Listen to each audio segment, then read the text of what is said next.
Descended from Norsemen, the Munros of the Isle of Nishuish were a fierce, God-fearing tribe of fighting men. It was said that they'd never sat down to a meal without thanking the Lord and opening the gates to the hungry, but they'd done so with their swords close to hand. Old Andrew's purse and sword never left his side from the day he first strapped them on until he died on the far-off battlefield of Lutzen, commanding one of Gustavus Adolphus's Scottish brigades. There, a silver damascened wheel-lock pistol pushed under his breastplate, opened purse and belly, and spread guts and gold across the battlefield. His brother Ian fled from Cromwell after Dunbar wearing the clothes of a crofter. Another Munro Americans buried, in 4 separate parts, under the cold soil of Lookout Mountain before the Battle of Chattanooga had properly begun. Andrew, a captain in the Scots Fusiliers, was in 1704 at Blenheim the first Munro to fight on the same side as the English. Since then there had always been one of the men of Nishuish in the British Army. The history of the Munros reads like battle honours on a dusty standard. Fontenoy, Waterloo, Inkerman, Aboukir, Kudusberg. In 1918, John's uncle had fought the Turks from Basra to Kirkuk, and his father had spent 4 long years in France and collected a DSO at Ypres. They had both come back to the estate at the war's end. Uncle Ian had attended to the paperwork right up until the week he had died of some unidentified tropical disease. His father, on the other hand, had delighted in working on the land and with the livestock. So many times. Arriving on vacation with his friends from school, they had mistaken his father for a cowherd. Now they were both gone. And with John and his young brother Ian, both in the RAF, the whole place was being run by Sarah. This is where the family's military tradition might end, thought John Munro. He would advise his son against going into military service of any kind. Last week, 2 airmen had come before him for creating a disturbance in the airmen's mess. One was reported to have said, "After this lot, you wouldn't get me to join a Christmas club." It was alleged that the other replied, "You won't get me to bloody well join hands even." Munro had given them 3 days' jankers for conduct to the prejudice of good order, but the sentiments were his exactly. Perhaps some day after the war he would see them on the street and tell them how much he had agreed. Although deep in his heart Munro felt sure that there would be no after the war for him. He'd never before had such a premonition of death. He told himself it was merely because this was his last trip, but he could not convince himself of that. Last night he had written checks for his tailor, his dentist and the mess, written a letter to his wife and the child and propped it on his pillow, and revised his will. Everything was done except this. He corrected the course with a touch of rudder. Munro looked calmly down upon the dark landscape. Although for the newer crews the searchlights and explosions were a confusing maze of danger. For the old hands, the flak concentrations provided a grim series of familiar navigational pinpoints. "Some silly blighters drifted off over Nijmegen," said Munro, watching the twinkling flak to port. "Arnhem's pretty active too, sir," said the bomb-aimer. "But not so many searchlights as there used to be. The Jerrys are pulling back into the Ruhr. I suspect they're letting their night fighters have a go over the target nowadays and using the lights to help them spot the stream." "It makes the navigator's job easier," said the engineer. Jock Hamilton, the navigator, was always fair game, but this time he pretended that he had not heard them. "There's a buzz going round that they are going to do away with them," said the bomb-aimer. "We'll be taking extra incendiaries instead." "You'll no bloody get back then," Jock warned them. The others grinned, but for Munro the threat reawakened his fears. He watched and noted the changing patterns of the air defences. It was amazing how far one could see from this height. On other, clearer nights he'd been this close to the Ruhr and still been able to see the English coastline. Tonight, thank God, he couldn't. But the cloud was breaking up as they got farther inland. He didn't like that. There was no sign of searchlights or gunfire ahead of him where the target should lie. He called the navigator. "Are you getting a picture on the H2S? "Jock, it's no so bad. Can you see the river Mars?" "Aye, sir, just about." "I make us level with Cleve." The landscape was dark and featureless, except that Munro could see the river far below them. The Mars curved gently away. "Big bugger that one to port, sir." "Yes, that's what I call a searchlight. Makes the others look like a TOC-H lamp." It wasn't far now. Keeping a proper all-round watch in a top turret was a tiring procedure. It meant rotating the head in a manner for which human anatomy was not designed. Lofty, Munro's gunner, did his series of horizon searches and ended each with 2 visual sweeps overhead. That's when he saw the shape. One piece of darkness with a horrifying slowness detached itself from the night sky and reached out to grab them in its black grasp. A man can't scream into an oxygen mask, but not knowing this, the gunner did scream. He almost choked, gasping for air with a force that gave him chest pains. He switched his microphone on to tell Munro what had happened, but had difficulty in speaking. In a shaky voice, he reported, "A Lancaster just about parted my hair, sir." "Direction?" asked Munro. "Same bearing as us, sir, but only a few feet overhead. How we missed him, I don't know." "So long as the stream are keeping on course," said Munro. Jock grinned to himself. It was typical of Munro that so close to a mid-air collision he should be concerned whether the other plane was on the correct course. Sure it was a 4-motor job? "Lofty?" "Yes, sir?" "Good, but keep your eyes peeled." No one aboard Lancaster Q for Queen had seen Munro's lance come so close to them. The only crew member who might have seen it, Jammy Giles, the bomb aimer, wasn't full length in the nose looking down. He was sitting in the pilot's seat grappling with the controls. He'd never taken over the controls on an operational flight before. He was reluctant to do it this time until the pilot, a Canadian flying officer named Peterson, known to his friends as Roddy, made it an order. In spite of Jammy's superior rank, the pilot, a taxi driver from Montreal, was the captain. Jammy said, "Okay, you drunken Canadian bum, but I should be couchant by now." Bum and couchant were 2 of Jammy's very favourite words. And just as the former was applied to his crew and his sex life, so was the latter applied to his job and his sex life. It wasn't as easy to change pilots as they both thought. A stray boot hit the control column, and for a time there were no feet on the rudder bar, both of which put the bomber into some unusual flying attitudes. At first it had been a bit of a joke. Jammy had been sympathetic about Roddy's diarrhea because it was undoubtedly the result of a drinking party that Jammy had insisted he joined. Closer to the target, however, Jammy was getting more and more anxious. "Roddy, do you know what's got an IQ of 100? "No." "What?" 10 Canadians. All right, now get your flaming arse off that thunderbox, Roddy, and come back here and start driving. I'm ill. Canadian twit. Limey Burke. I'm serious. I'm serious too. I'm the bombing leader, Roddy, and I'm goddamn ill. Fella? All right. How long are you going to be on your bum? You take her over target. Jammy. And who will be couchant, you transatlantic twit? Let Al bomb. He was always better than you. The incapacitated pilot scored a shrewd blow with that suggestion, for Alan Davies, the navigator, had re-mustered from observer and knew almost as much as Jammy about bomb sites. Drift, markers and selector switches.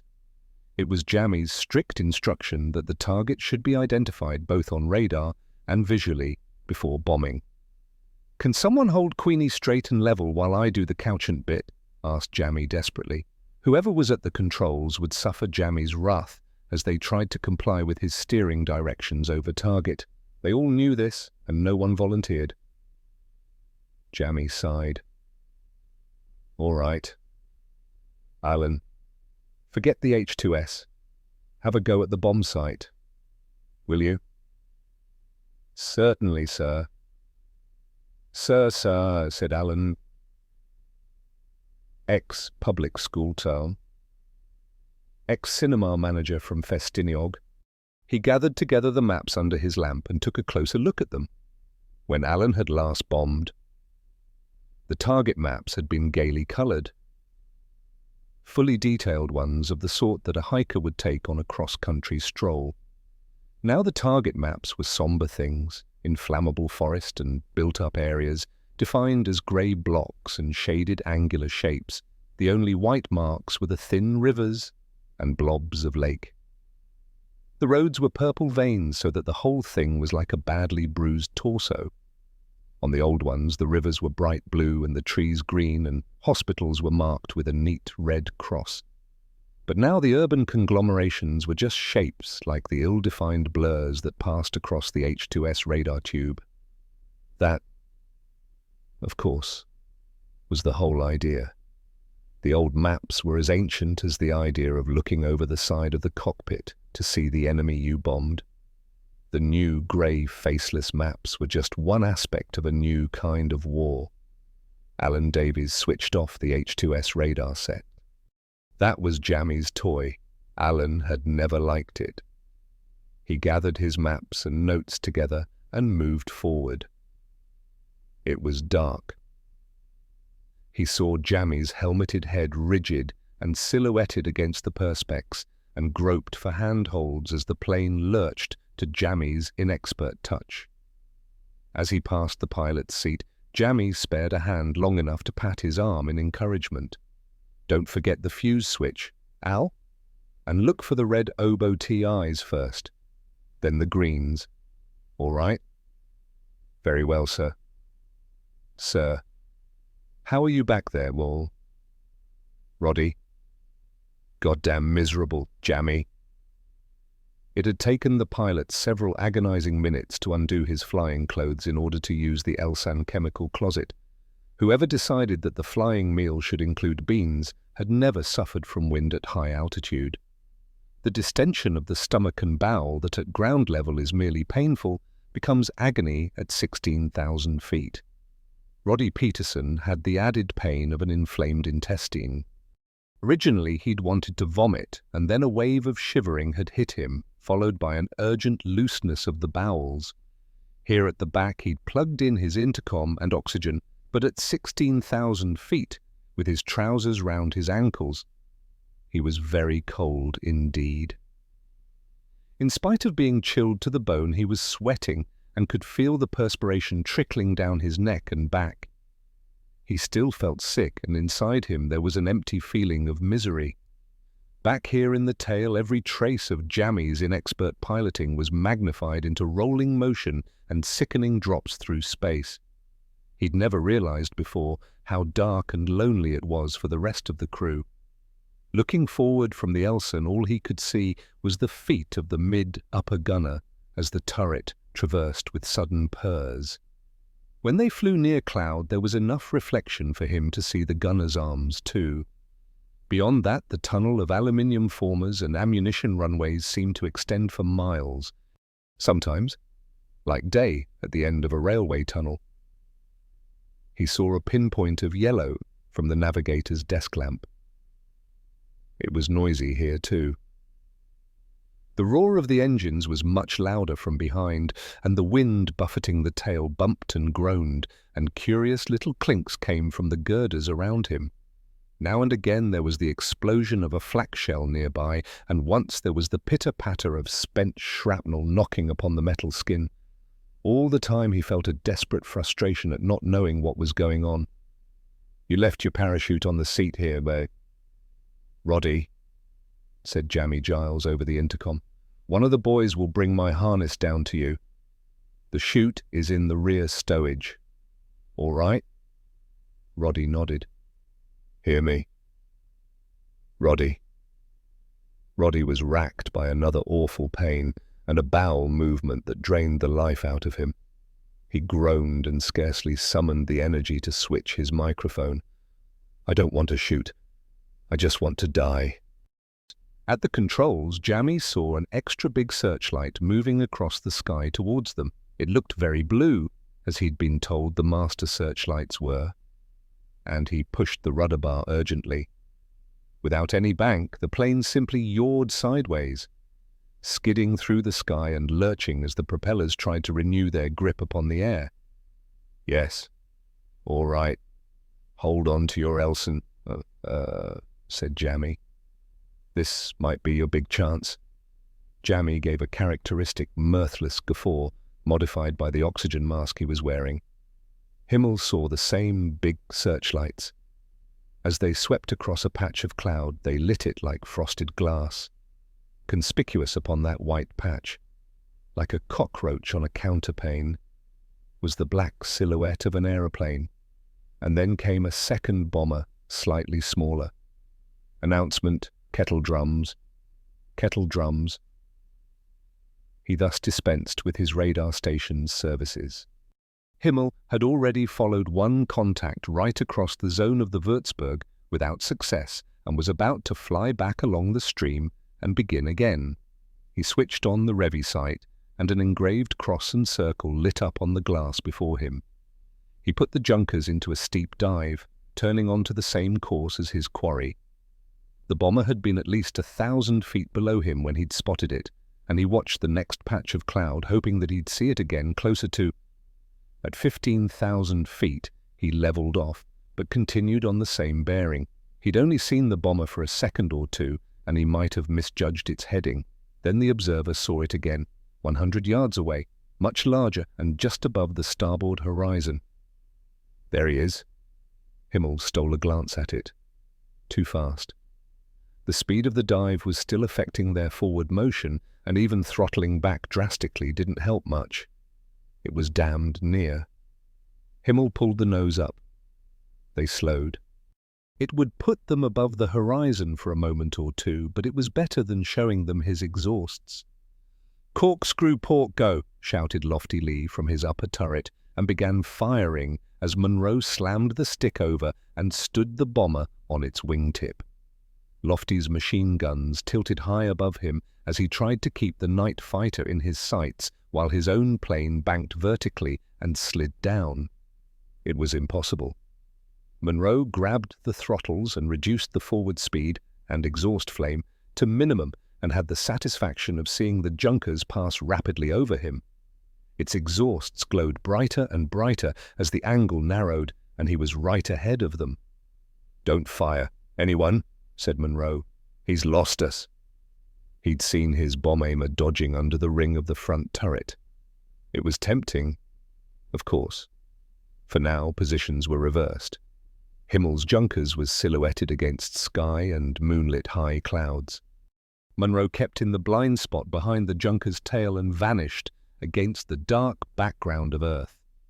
Himmel banked for a better view around him. Monroe watched the plane ahead as it searched for them and held his breath lest they heard him.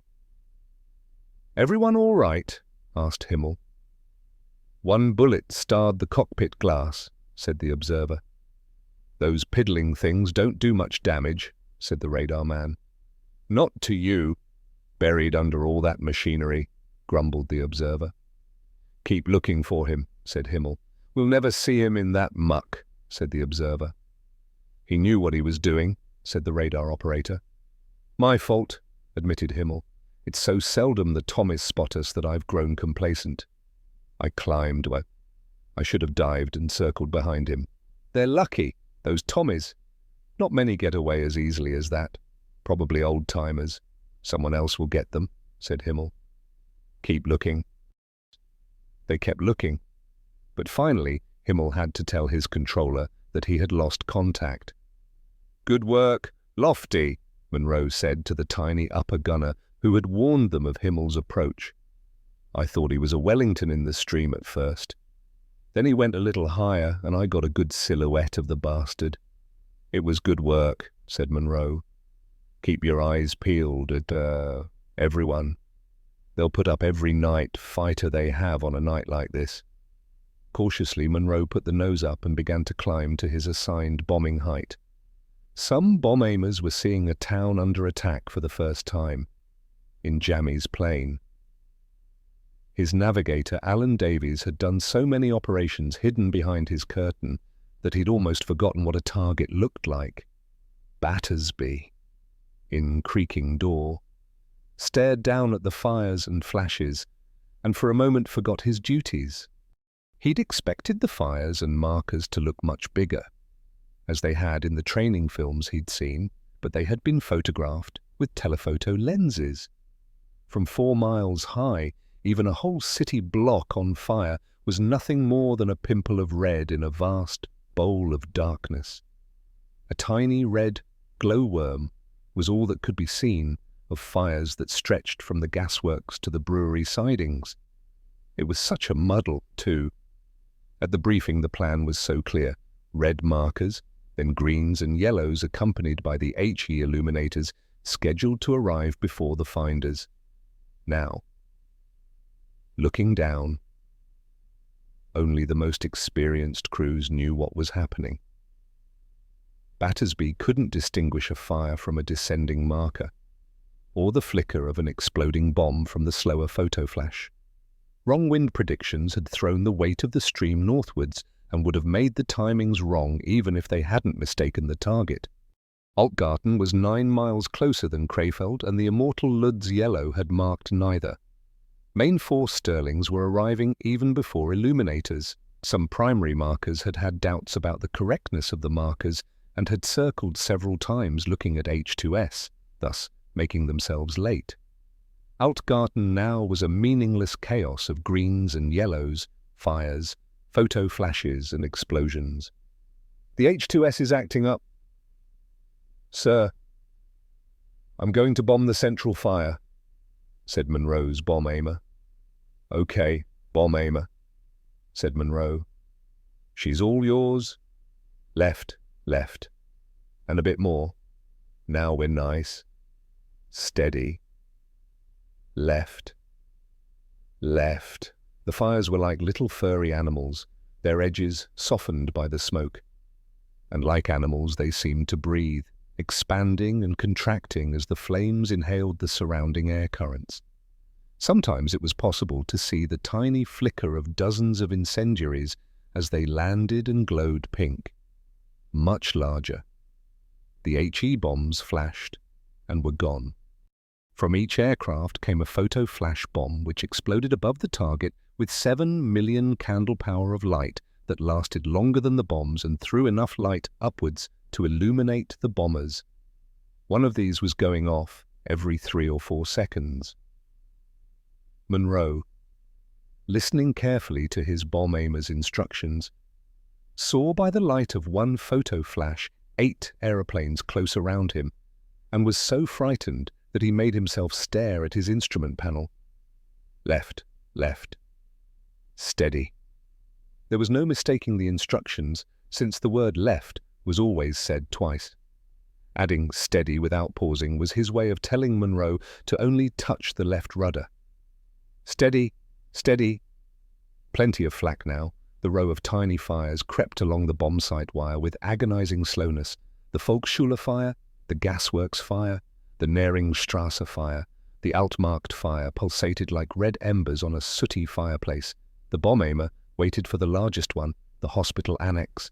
Left, left, steady. The wire crossed the edge of it. Bombs gone. The selector was at salvo. The whole bomb load dropped away so that the Lancaster leapt into the air. Monroe let the nose come up. For 30 seconds more they flew on, straight and level, waiting for the photo flash to explode and the F-24 camera shutter to turn over to record the accuracy of their bombing. Okay.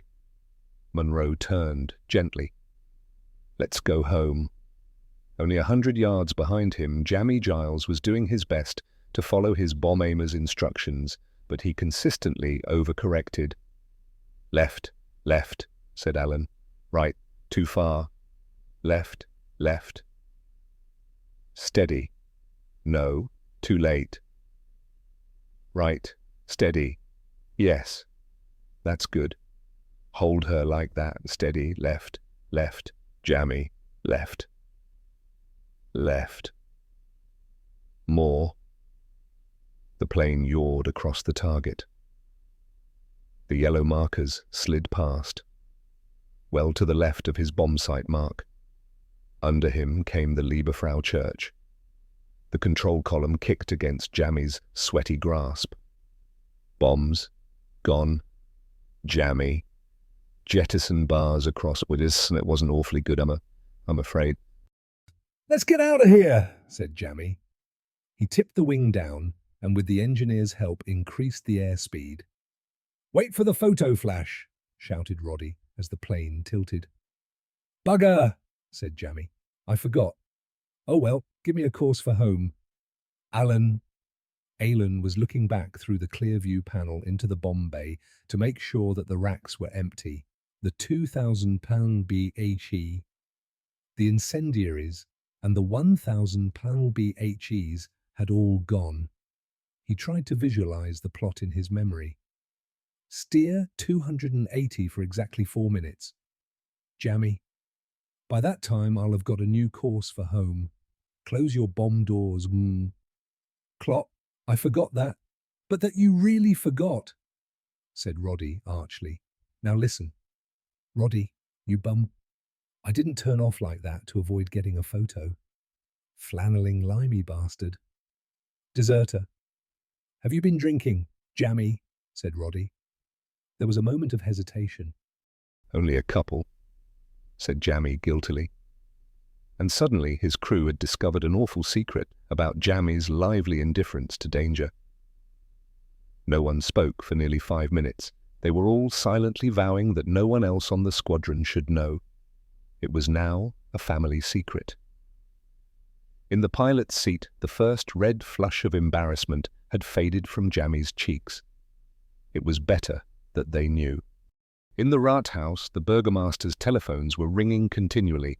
0139, Florastrasse, high explosive, 15 wounded, 2 dead, mains intact, road blocked.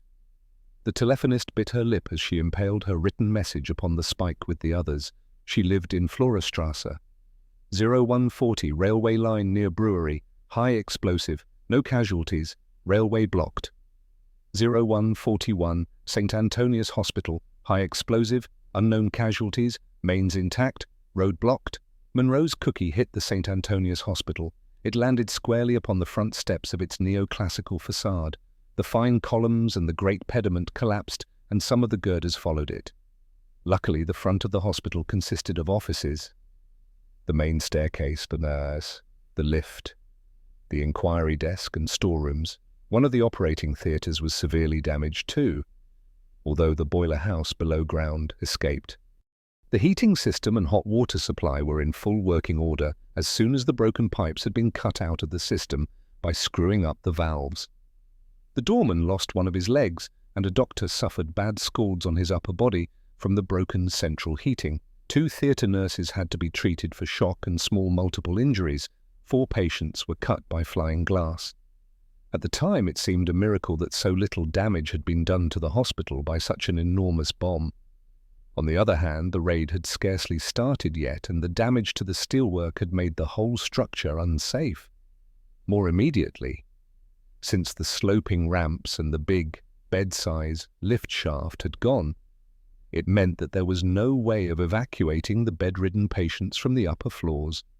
In the wards, the flashes of bombs and guns were lighting up the frightened faces of the trapped patients. The markers painted the sheets bright green and yellow, and the shadows moved eerily across the floor and up the walls as the flares floated down upon the town. Everyone wanted attention, bedpans, sleeping tablets, a drink of water, or just a word of comfort.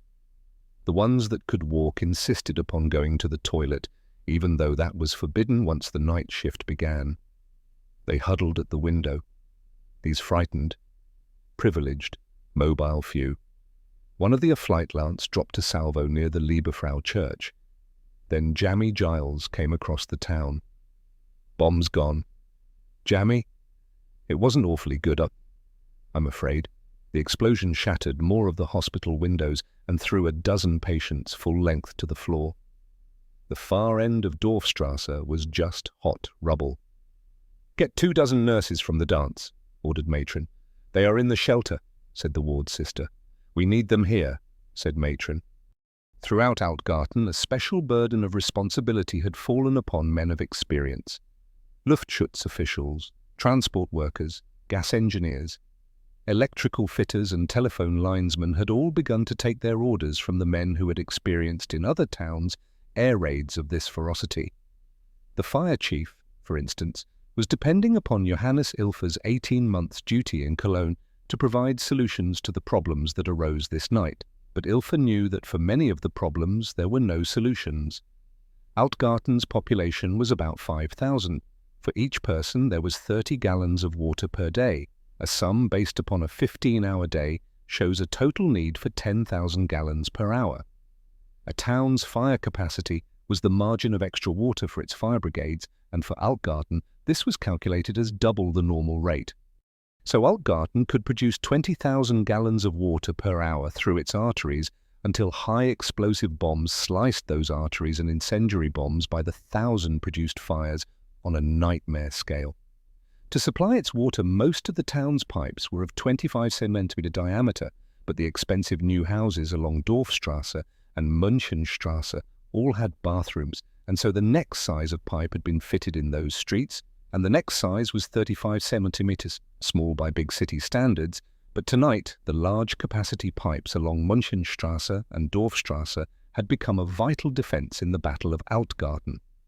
As soon as the 2,000 power-mile high-capacity bombs fell on Münchenstrasse at the Postgasse junction, it was the burgomaster's strict order that the water pipes must be attended to before casualties or trapped survivors. The Tennos had arrived within 4 minutes and decided that the 18 persons in the cellar were too near the center of the explosion to have survived, and they immediately brought out the large girth canvas pipe sections. They kept a thin supply going until a bomb on Lieberfrauplatz severed the junction. Still, they continued with the repairs, working down the deep hole in shifts of 4, each only being able to stand the work for 5 minutes at a time. They had dug down beneath the cracked pipe, slipped supports under it, and hoisted it into position and then bound it with tape and glue.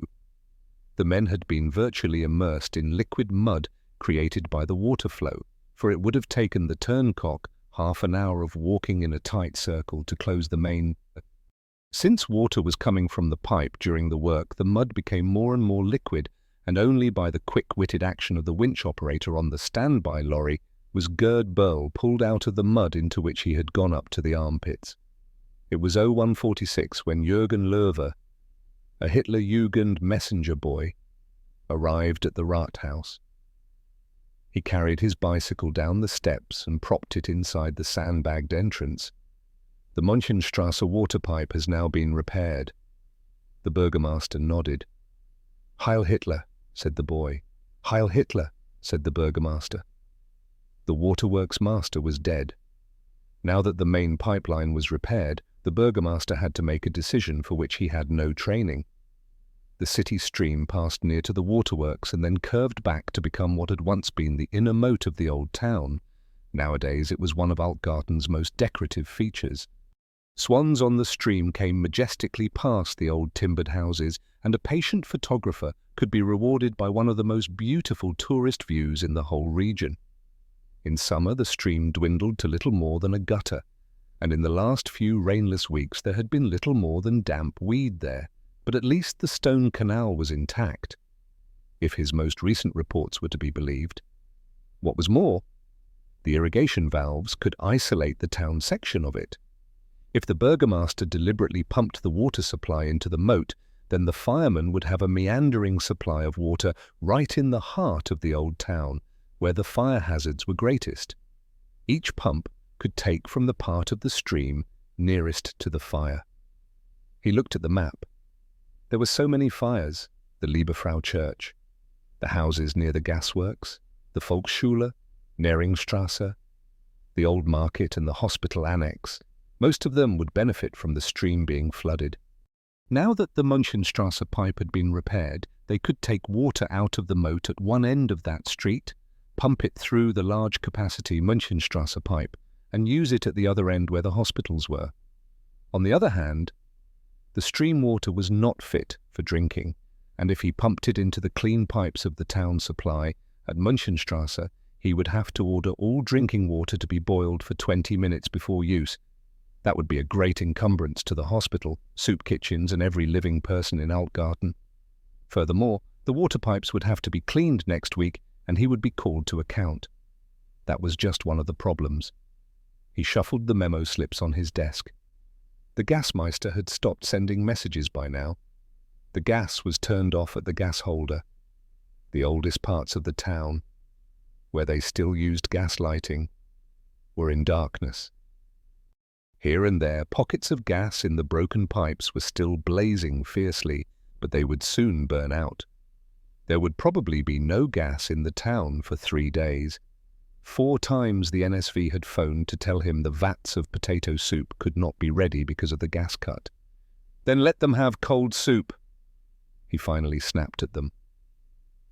Reisman called Schott, the electricity chief, whose report was brief and unequivocal. If the Florastrasse fires didn't spread towards him, and if the hospital generators kept going, the supply on the central net, the city blocks to each side of Dorfstrasse, from the hospital to the brewery, would be working. The rest of the town would stay dark except for the Wald Hotel and the Tenno camp, which had their own generator. "At least that will guarantee the blackout for 80% of the town," added the electricity master facetiously. "I don't know when you last ascended from your cellar," said the burgomaster coldly, "but half of the town is on fire.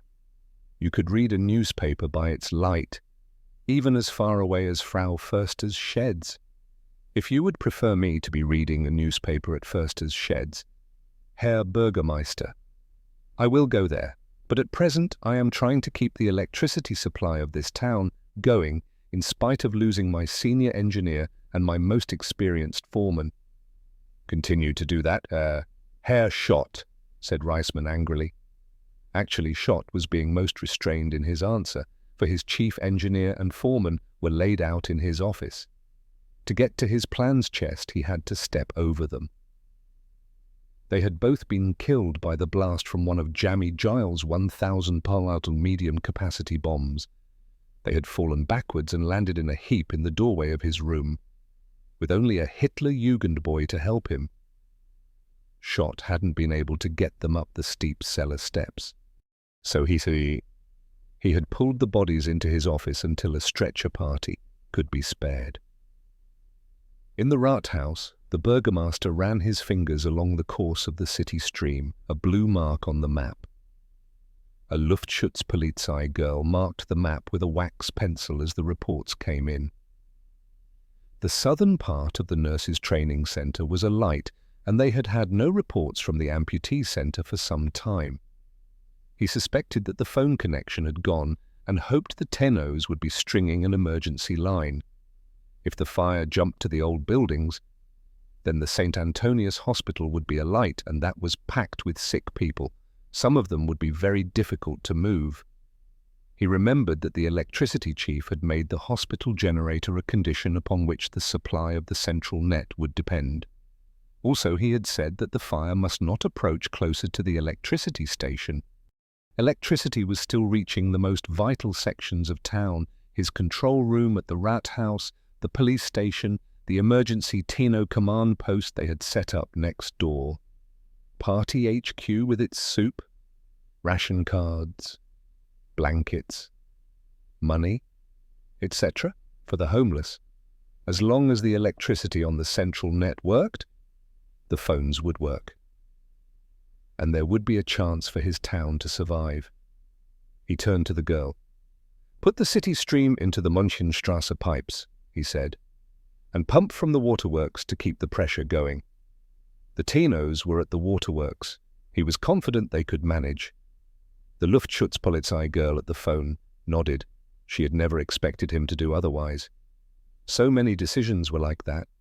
She was talking to the Tennos almost before he'd finished saying it. They had already sealed off the junctions at Münchenstrasse and Zillestrasse, where the mains were severed. Now they began to pump the water into the moat. The surface started to move the way it did in winter. One Tenno man was stationed up near the cemetery to watch in case the flow began to reverse. That would be dangerous. For, from that point, the sewage effluent was in the stream. An HJ cyclist went to tell the firemen at the hospital to run out more hose. Then he told the men near the cinema that they too could use a hydrant. Until now, it had remained unused so that the hospital complex should get the pressure. For nearly 1 minute, they were rewarded with a high-pressure jet that reached far into the fires of the nurses' training center through the third-story window. A muffled cheer went up from the firemen and police, but it turned into a groan. What the burgomaster could not have known was that the 2,000 Lee bomb from Tommy Carter's plane, which had landed on the corner near Voss, had caused concussion all along Münchenstrasse. The cobbles made it difficult to see how much the camber of the street had increased. It was always a curved and bumpy surface, but now some of the stones had been squeezed from the street like pips from a lemon. Under those cobbles at 7 places, the water pipes had opened at the caulking joints. These splits were now being made larger by the water from the city stream. Without a sign to show its going, Altgarten's precious water was soaking into its sewers and draining away. The hoses went soft, limp, and finally flat. Even as the newly found water supply was failing and a fire messenger was running back to halt the pumps, HJ boys were pasting up typhoid warnings on the lampposts. All citizens must boil their tap water and milk before drinking it. Now, for the first time, the sweet smell of the newly dead perfumed the warm streets. Few of Altgarten's residents recognized it, and some thought it might be a new sort of disinfectant. But old soldiers and Tenno men glanced at each other and prepared the drums of chlorinated lime. Altgarten was an awe-inspiring display that could be seen by airmen 100 miles away. A flare crackled loudly and left a crooked trail of white smoke. It painted one side of the Lieberfrau's steeple gleaming white and made a knife-like shadow across the Platz. 5 of Jammy's 4 incendiaries had gone through the church roof, and 12 others had straddled Frenzel's stube opposite, some falling harmlessly in the roadway and others burning insidiously in neighboring attics. Seen from the air, all the fires were soft, elongated red blobs. They were shaped by the direction of the speeding bombers, from whose bellies hundreds of incendiary sticks tumbled, ignited and burned, until the fires joined. Once there was a great mauve flash as an electricity line short-circuited. In spite of the flak, Redenbacher followed the stream, judging its direction from the shape of the fires. He knew the radar controller would be annoyed with him for not keeping to his assigned Würzburg zone, but if he bagged a Tommy, there would be no complaint. There, and another. Fast, very fast. He was in the stream. They were all around him, plump brown Thomas, full of fuel and explosive. Major Redenbacher turned slightly to starboard to bring himself under and behind the nearest of them. A thump and a judder told him that he'd passed through its slipstream turbulence. A Sterling. He was so close that he decided to attack horizontally from behind and low instead of attacking under it. Here over the target, the Sterling's rear gunners would mistake him for another Tommy. Redenbacher reached back with his left hand and switched on the Revi sight.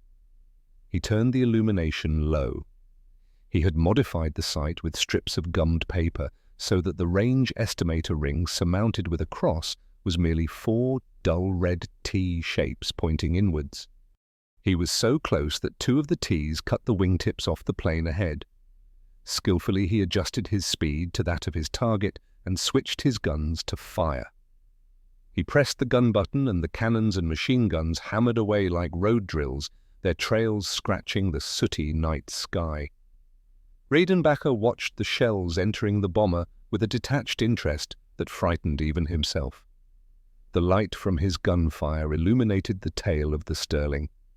The rear turret revolved, and a piece of it became dislodged.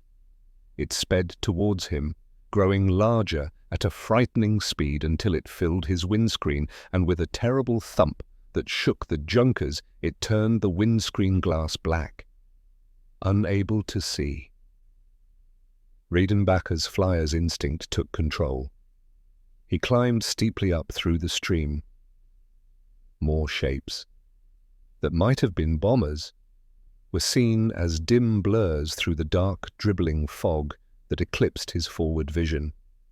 "Oh my God," said Redenbacher. There were several thumps and a vibration from the prop and a rattle against the fuselage. The engine temperature needle crept towards the danger mark. That was the trouble with the air-cooled BMWs. In the Sterling, Flying Officer Ian Munro, on his fourth operation, pulled the bomb jettison lever. The port outer was vibrating, and it felt as though an aileron had been ripped up. Coolly, he pulled back the pitch control, closed the throttle, and pushed the feathering button. The broken propeller blades turned until they were edge-on to the airstream and thus wouldn't be forcibly revolved by it. The propeller stopped. If they got back, that engine would be salvageable. He called up the crew. There was no reply from the rear gunner. "Captain to rear gunner, I repeat, are you okay?" "This is Monty, sir. I'm back at the rear turret now. It's been rotated and is empty." "You mean Chris fell out?" "Bailed out. I'd guess, sir. Bad show. I thought he was a bit edgy tonight." "Can you get into the turret?" "Afraid not, sir. It's fully rotated with the rear doors flapping open. I can see into it, but I can't move it." "Leave it, Monty. Monty, we'll just have to keep our fingers crossed." "Chaps." Not far away, Flight Lieutenant Sweet's Lancaster began its bombing run. "Left, left, steady, steady, steady." Sweet put his head into the transparent blister that enabled him to see the ground below. "I don't want them there. Bomb aimer. I want them in the dark patch to the west. Let's shake up his firefighters." "You know the drill." "Very good, sir, Durbit," said the bomb aimer hurriedly. "I think I can still make it right? Nothing doing. We'll go round again. We've come all this way. Now let's do it, according to the book, eh?" Sweet put the plane into a steep bank. "And don't let's have any moaning, chaps. Moaning gets me down. Do the job properly, and then we can go home and not come back to this one again." Sweet cautiously watched the Lancaster ahead of him as he pulled across the stream to go round in a circle. There was enough light from the fires and photoflashes exploding below them to see other aircraft quite clearly, flickering like an old silent film. Enviously, Pip Speak, Sweet's bomb aimer, watched the exhausts of other planes now going home. Sweet continued a flat turn across the farmland to the south of the fires. It was silent and dark here, but a few miles away he could still see the fires and sticks of bombs flashing, one after the other, in little straight lines like some prize-winning score on a pin table. The light threw shadows of Pip's head upon the inside formers of the aircraft. He watched anxiously as the explosions and fires came round to the front, levelled off and began to creep towards him like lava. None of the other crewmen realized how much more vulnerable a man felt lying full length, watching the gunfire come slicing at his belly. Speak moved his parachute pack so that it covered his genitals. It was stupid, he knew that, but he always did it. "You know where I mean now?" Sweet asked him. "Yes, sir." "The dark patch to the west." "Exactly." "Fuse switches on?" Salvo selected. "We're coming in from the west this time." "Yes, sir." "Very well. Bomb aimer. See if you can't do a very good job this time." The compressed air, released by electro-pneumatic valves, made a noise like a sharp intake of breath, and there was a slight jar as the breech blocks of 3 Oerlikon cannons and the 3 MG-17 machine guns retracted and cocked. He turned the safety switch to select all guns. The red panel lights winked. "Kettle drums," said Himmel. There ahead of him was an aeroplane. The hammering of cannon shells interrupted Sweet's conversation. Himmel had placed himself beautifully. His assigned Würzburg patrol area came right up to Altgarten, and a sharp controller, seeing Sweet's blip, had guessed he was going round again to bomb. Sweet's rear gunner fired only 146 machine gun bullets before the power supply to the turret ceased. A damaged engine supplied its power. Slowly the gunner began to turn it, using the hand control. He tried to see the junkers through the glare from the incendiary bullets and shells coming at him.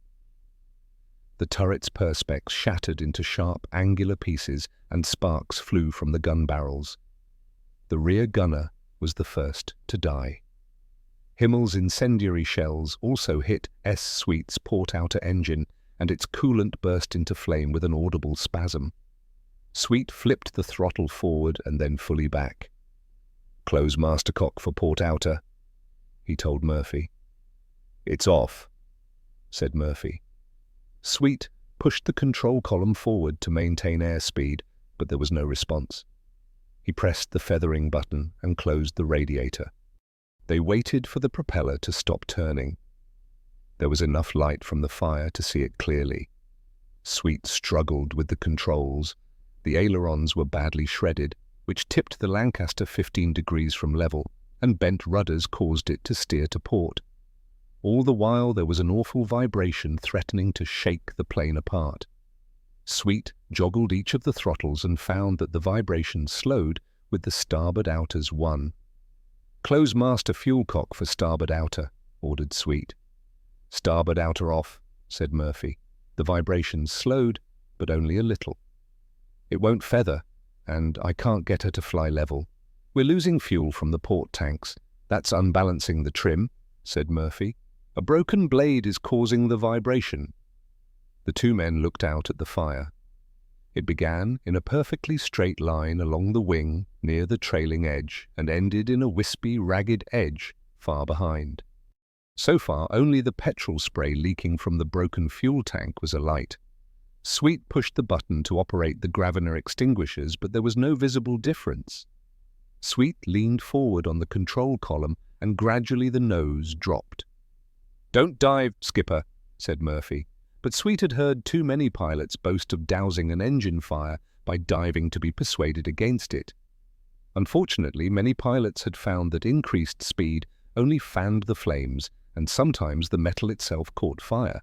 But these pilots did not return to the mess to relate their stories. Mickey Murphy stared at the blazing engine with a fearful attention. He'd seen alloy burn, and now he watched for the intense white glare that heralded it. Using the toe of his boot, he pulled his parachute bundle nearer to him. The airstream, speeded up by the dive, was spreading the fire from the exhausts smoothly across the upper surface of the wing in a fantail that flicked sometimes towards the cockpit. It was a steep dive. The airspeed needle jumped to 390 mph without warning. Sweet wound the elevator tab control back and heaved at the stick, but only managed to move it after Murphy added his weight. The aeroplane gradually flattened out and then rose a little. The airspeed needle fell back drunkenly to a dangerous 100 mph and then flicked between 80 and 120. "I'd not be trusting the airspeed. The pitot tube is likely bent, or perhaps its heater's gone, and it's icing." "The heater's gone," grunted Sweet. "That's a laugh." There was so much noise from the engines that now they could spare a hand. They were both pressing their phones to their ears to converse.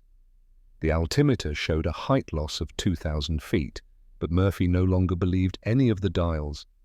The bottom of the turn and bank was fixed to one side and did not move. Sweet had got her straight and level now, but at the lower speed the vibration increased. The engine cowling glowed dull red. The alloy weld on a clip gave way, and the cowling began to bounce violently in the slipstream. Each bounce gave them a chance to glimpse the bright yellow furnace inside. The gap provided a super-fast channel of air that fanned the flames to a lighter color until a second clip weld gave way. For a terrible moment, the whole cowling flapped above the burning engine like the bright red wings of a bird of prey. It bent backwards, slammed against the leading edge of the wing 3 times, broke free, lifted, slammed down heavily upon the upper surface of the wing, and then lifted clear by the aerodynamics of the airflow. It flew off over the tail, flapping gently. A piece of wing. Jesus. It's fallen off. It just went past me like a vampire, called the wireless operator. Calm down, everyone, said Sweet. I can handle it. To Murphy, he calmly said, Cowlings are your check. Engineer. Did you inspect that one before takeoff? Murphy looked at him. There was plenty of bright yellow light in the cockpit, and Murphy could see Sweet's face glistening with sweat as he fought the controls. It was fine, sir, but answered Murphy. And the port outer wasn't afire either. I don't want any of your damned sarcasm, said Sweet. Now that the cowling had gone, the engine flames had lessened a fraction, but the missing cowling caused a braking and spoiling effect upon the airflow which made the Lancaster buffet and bounce. Sweet had both feet on one rudder bar, trying to prevent it yawing sideways across the sky. There was a sharp crack, a whine and a smell of cordite as a shell burst nearby. They were attracting flak now. The flame on the trailing edge is looking very nasty. Mr. Sweet, sir, she might explode her tanks. Scientifically impossible. Engineer, said Sweet, smiling. Even in an empty tank, the fuel-air mixture is too rich to ignite and explode. I've seen it happen, persisted Murphy. Sweet looked back over his shoulder and then gave Murphy a prim shake of the head to calm him. He was holding her now and, although the flames were just as bad, they weren't getting worse as far as he could decide. And Murphy, said Sweet, you'll remove that name from your helmet. My crew don't steal each other's equipment. Murphy called to the rear gunner to ask if the night fighter was still there. See him, rear gunner? Murphy asked. David's dead, said the Canadian upper gunner. Can you see him from your turret, Kit? The fire's so bright I can see the tail all right, but bugger all beyond it. But it's dazzling from here. But how the Christ could he miss us? Mickey, we're blazing like a bonfire. Both rudders are shot up and the port one is leaning sideways. We are going in to bomb, said Sweet. Bomb doors open? You mad, Burke? Said Kit Pepper, the mid-upper gunner. Haven't you jettisoned those bloody eggs yet? Bomb's gone, said Speak. The aircraft lurched to confirm his words. You stupid fool, said Sweet. Who told you to jettison? Murphy watched the feathered airscrew blade come to a stop. Port outer ignition off. Sir, it won't count towards your tour, warned Sweet primly. Jettison is the same as an abort trip. Who said we jettisoned? Said Kit Pepper. I aimed at the target, said the bomb aimer obligingly. Liar, said Sweet. We're miles off target. There was no reply. That was sabotage, and I'm going to put you on a charge when we get back. If we get bloody back, said Speak. I'll not complain. Bomb doors closed, announced Sweet. Navigator, give me a course for Worley. Since you're all too frightened to do your job properly, we may as well go home. Steer 283, sir, said Billy Pace, the quiet ex-architect who was their navigator. The compass is dead, sir, said Mickey Murphy. Sweet noticed that for the first time. I'll steer by the stars, then. He leaned over for a better view of the bomb aimer. What the devil are you doing down there? Ah, bomb aimer. Getting bloody out, replied Speak, struggling to undo the forward escape hatch.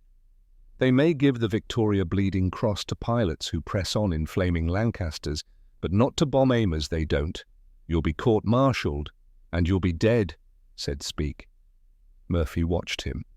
Once hit, these Lancs had a bad reputation for escaping crews. Only 11% of aircrew survived, compared with 29% of escaping Halifax crewmen.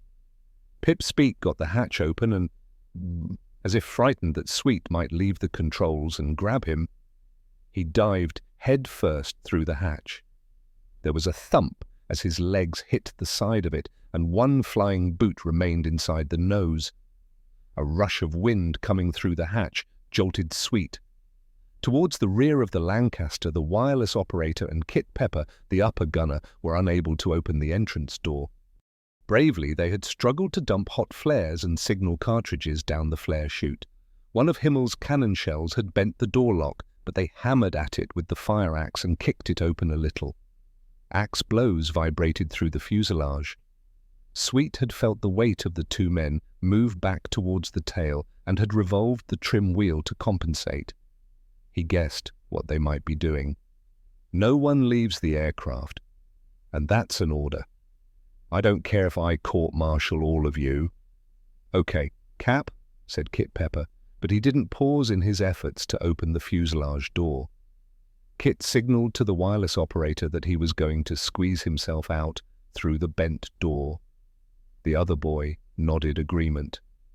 The plane lurched under his feet, so that he grabbed at the nearby turret to steady himself while he carefully clipped his chute to the chest of his harness. We are going to make it, chaps, said Sweet. There were sparks from the starboard outer as he spoke. I'm holding it on 283. The compass is US, said Murphy. We are going round in circles. That's the target coming up to starboard. The rudders are warped. We'll never get her home. She's well alight too. Can't you see? They were lower now, and the Altgarten fires seemed both fiercer and larger.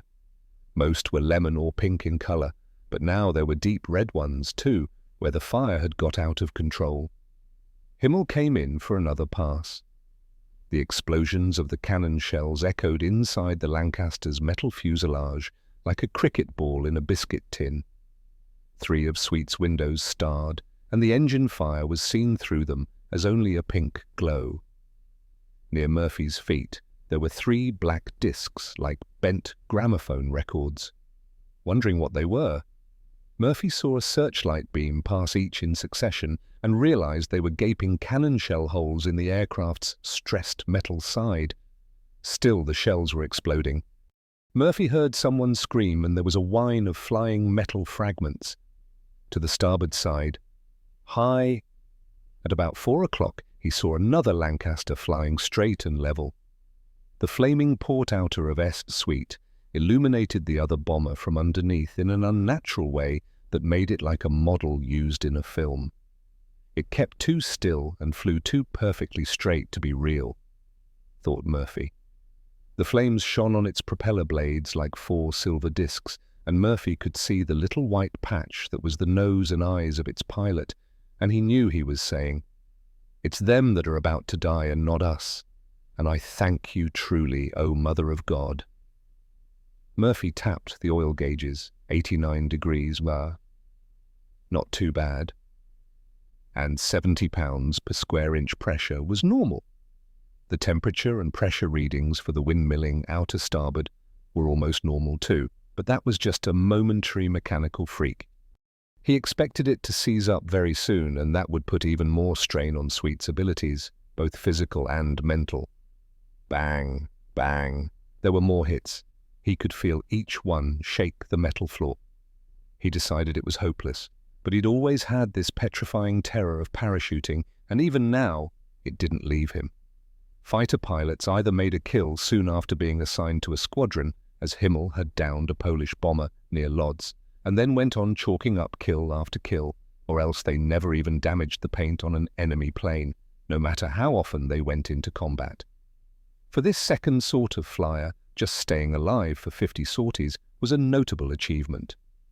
The experts were easily recognized. They were alert and had remarkable reaction speeds. They were excellent gunners who were able to aim off correctly for deflection shots, estimating the enemy's speed and predicting his course.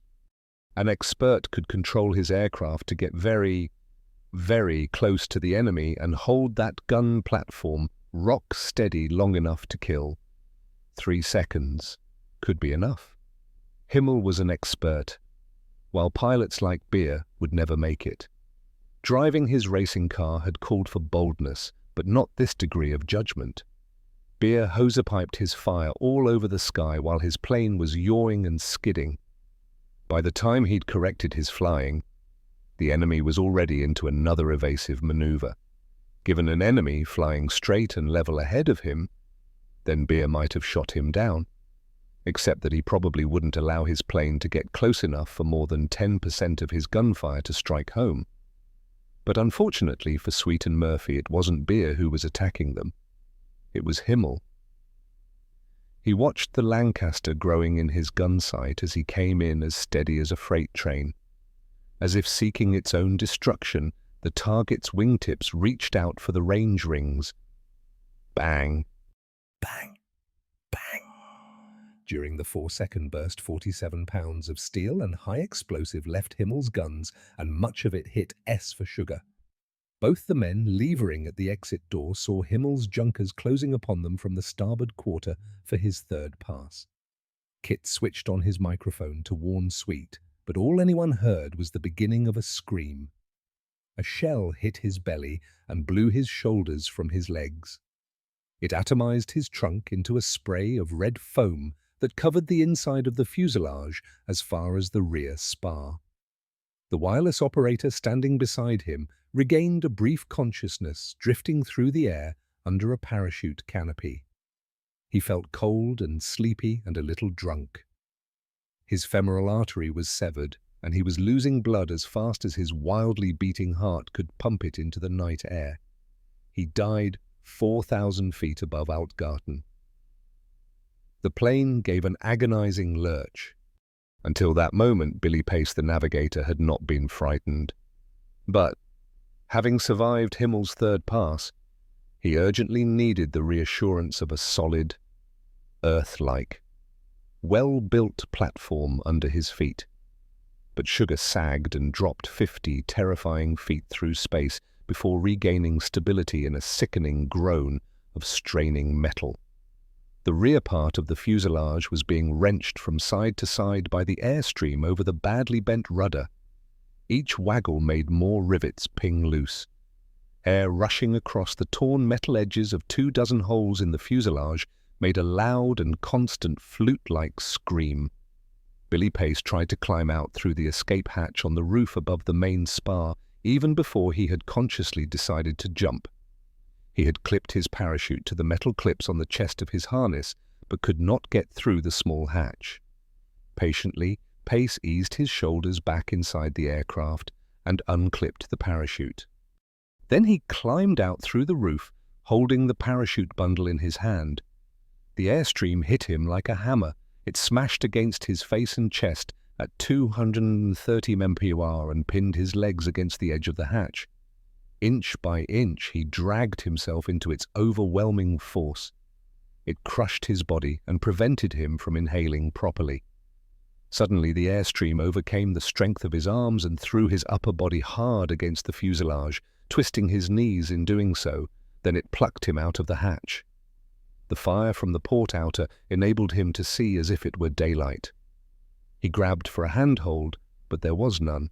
The slipstream slid him along the rough paintwork like a shove halfpenny. He hit the upper turret hard and grazed both knees badly before tumbling off the fuselage top with his parachute bundle still in his hand.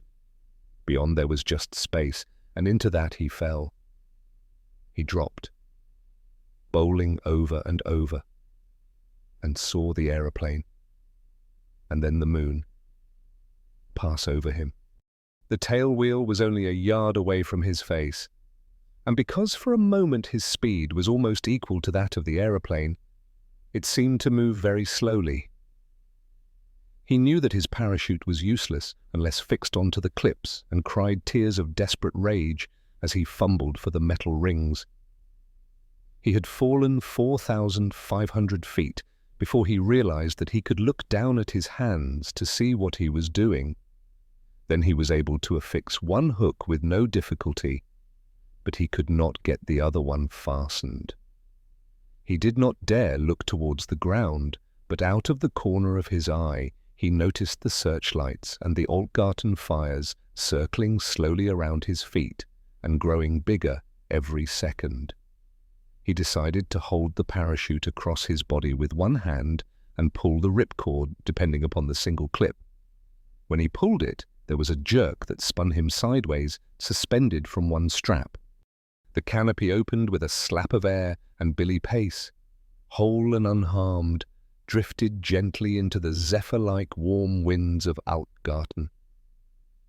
Only Sweet and Murphy remained alive in the aircraft now.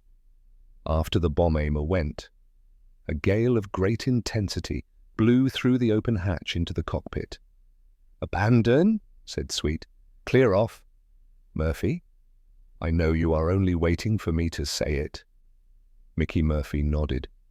Sweet said, "Use the forward hatch. Wait for my command." Murphy took an oxygen bottle and edged his way forward.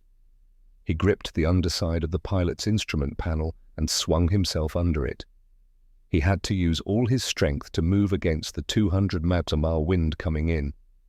He got down onto the step and then straddled the open hatch. Through it, he saw fires and searchlights. He plugged into the intercom and said, "I'm ready to go, sir." Sweet grunted. The aircraft rolled alarmingly as the starboard side aileron trim cable snapped and wrapped itself round the aileron hinge, locking it in a tangle of shredded wire. She kept rolling now until the starboard wing was tilted upward at 40 degrees, uncertain whether to jump, and devoid of his intercom. Murphy poked his head low and saw Sweet, with his shoulders against the fuselage side, red-faced and straining at the control column. It was only after he gave up the struggle that the coiled trim wire fell from the released aileron to droop in the slipstream. The controls were free again. Aware that some miracle had saved the plane from rolling over and over all the way to the ground, Sweet corrected the bank. Infinitely slowly, the Lancaster came back to straight and level flight. Murphy slammed his intercom plug into the bomb-aimer's station and said, "Aren't you going too, sir?" "I took it up and I'm taking it down. Not to Worley? Onto the deck somewhere." "You'll not do it alone," Sweet grunted again. "You might be of use, I suppose." Murphy was frightened to jump out through the hatch. The burning aeroplane was almost like home to him. "Better the devil you know," said Murphy. He turned to climb up on the step, and the airstream blew him back to his engineer's position. He clamped his huge hand around a metal girder. "Use the hand trim. I was just going to," said Sweet. "And bring the revs up. We'll not be trying to save fuel. Shall I detonate the secret gear?" "I've done that," said Murphy. "What shall I do now?" "Can you remember what the wind was?" "No. I'm sorry. It's that bloody navigator.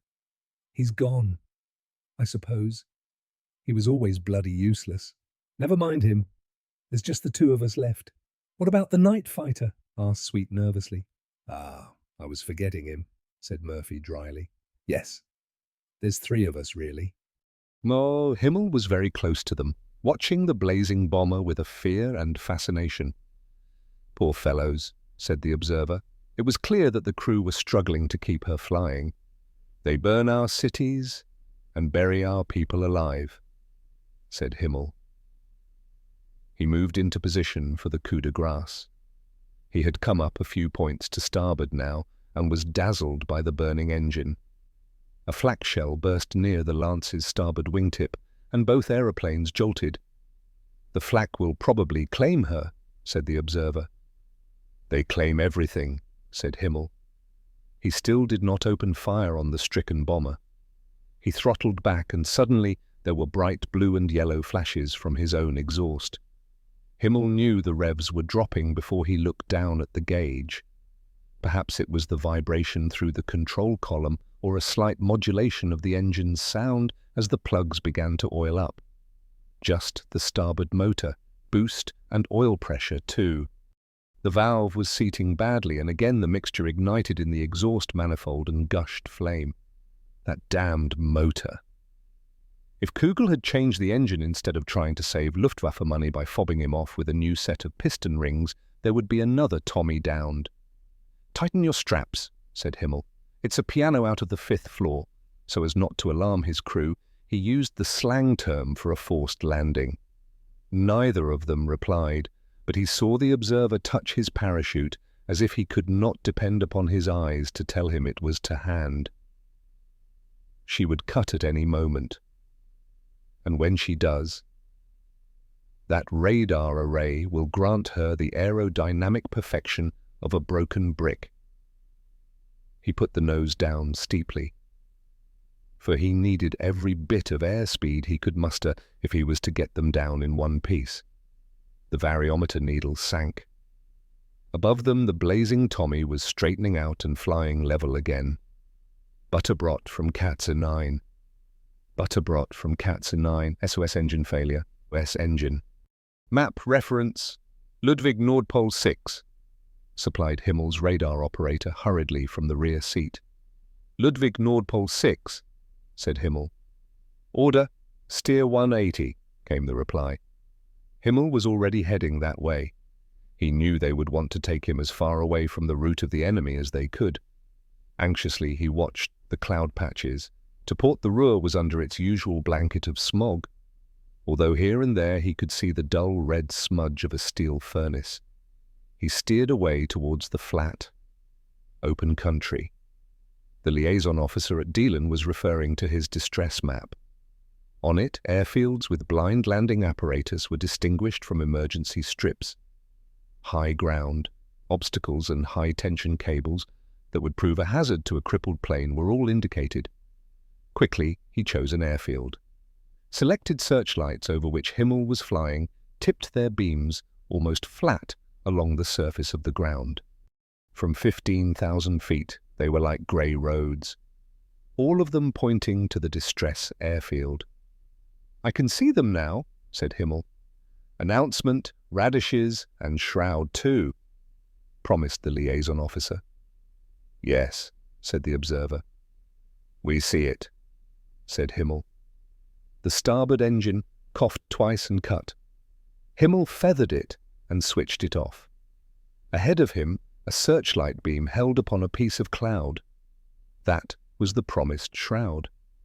Then came the radishes, white rockets and red rockets exploding above an airfield where ambulances and fitters, fuel bowsers, and ammunition supply lorries were waiting for him. "Shall I fire a red?" asked the observer. "Why not?" said Himmel.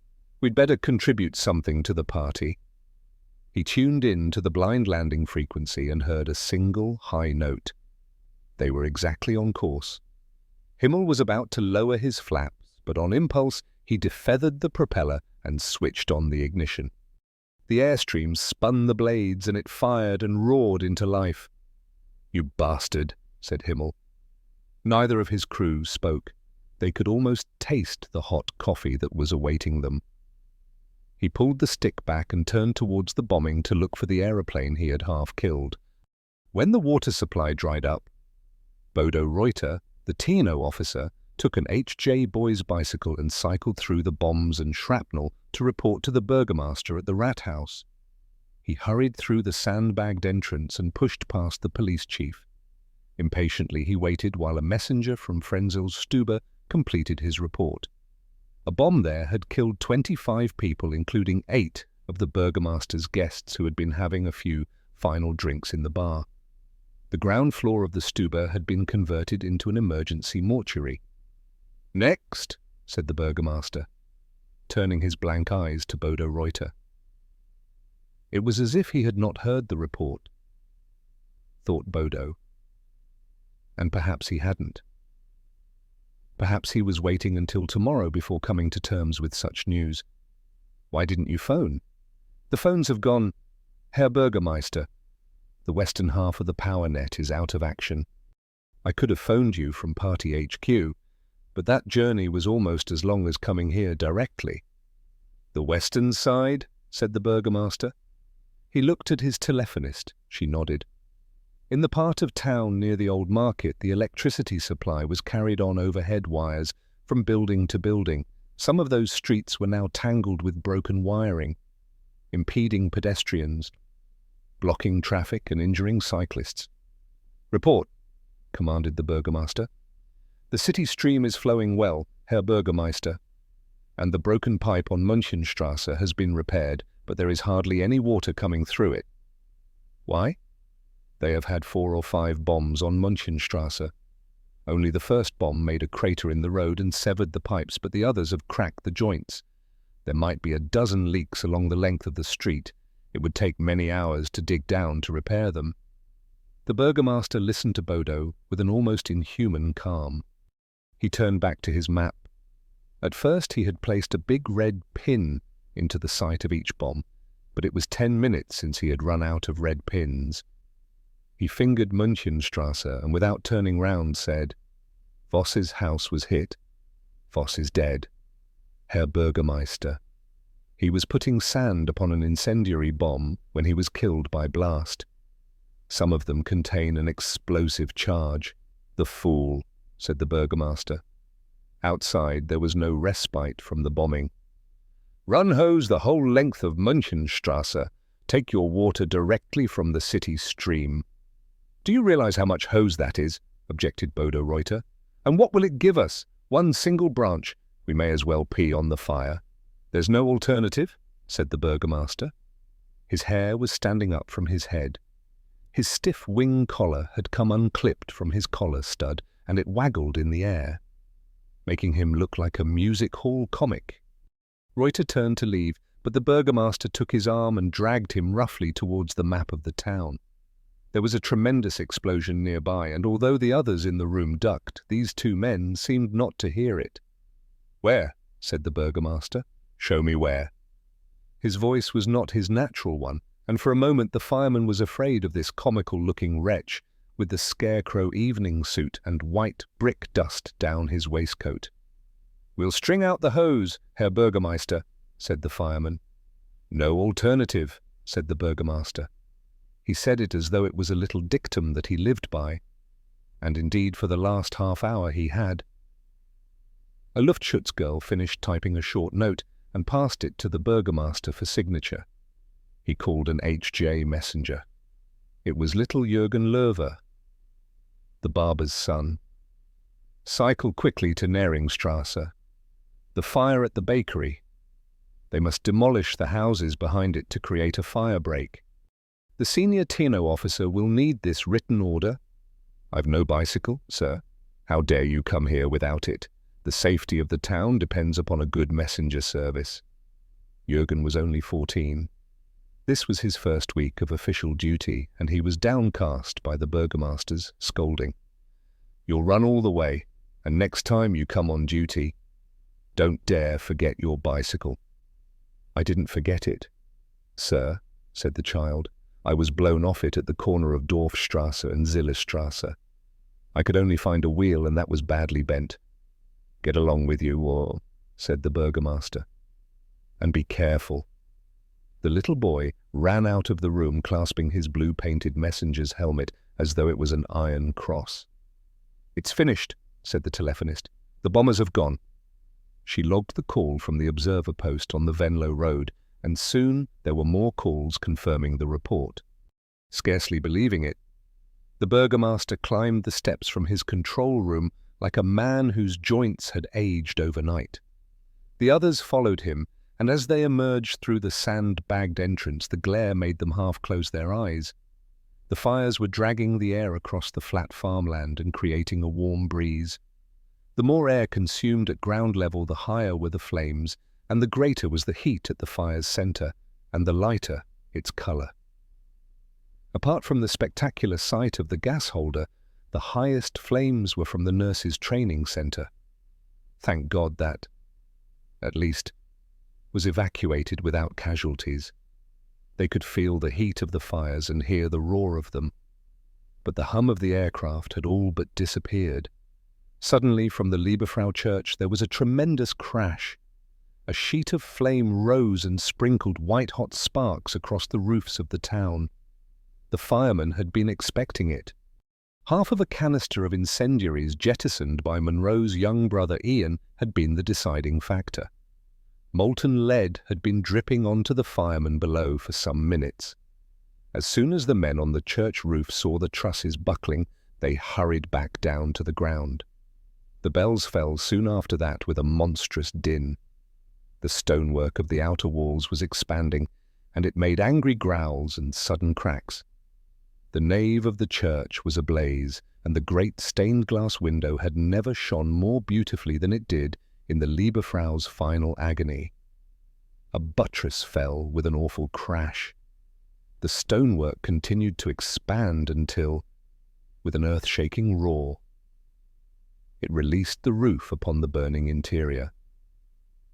Sparks flew into the air for 1,000 feet, and the windows flashed red. The 15th century altarpiece, the carved pulpit, and the painting of the martyrs that was said to be a Van der Weyden were gone forever. The firemen turned away from the church. For some time, their hoses had been directed upon the old houses and Frenzel's Stube on the far side of the Platz. One of the priests had become almost violent when the firemen refused to put their hoses upon the church. He had refused to believe that it was too late. That sly fool Frenzel had stored 5 barrels of black market schnapps and 15 sacks of sugar in his apartment above the restaurant. The heat had fired the sugar and was exploding the schnapps barrels like high explosive bombs, squirting burning alcohol onto tennos and firemen in the street and as far as the neighboring houses. In the cellar sat the Frenzels and their 3 young daughters. The firemen urged them to go to the shelter round the corner in Studentenacker. But the girls would not leave their mother. Frau Frenzel in turn would not leave her husband, and Herr Frenzel would under no circumstances leave his cellar full of French wines. It was bad enough to sit there with the smell of his black market Westphalian hams scorching. He cut another slice of Frau Frenzel's Schlumperwerk and bit into the sweet apple filling. It was always like this when he was worried. He ate without even being hungry. The fireman hoisted another hose up the face of the building to a second-story window and tried to prevent the fire moving downwards. Frenzel's restaurant had become an emergency mortuary, and the firemen were picking their way between rows of corpses laid out on the floor of the bar and awash with water from the hoses. The hardware store on the other side of Lieberfrauplatz was a similar fire hazard. 8 drums of paint had caught fire and were pouring down the staircase like molten lava, trapping and endangering 20 people in the cellar.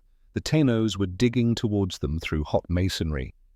Near the gasworks, a crowd of over 100 civilians had formed a human cordon across the road and beaten up the crew of a fire engine who were on their way to the hospital and would not attend to their blazing homes. In Florerstrasse, Herr and Frau Meyer, who had been married that afternoon, were sitting in a cellar under their parents' house together with a dozen guests. A Romanian cantor was singing the ancient songs of the wedding feast.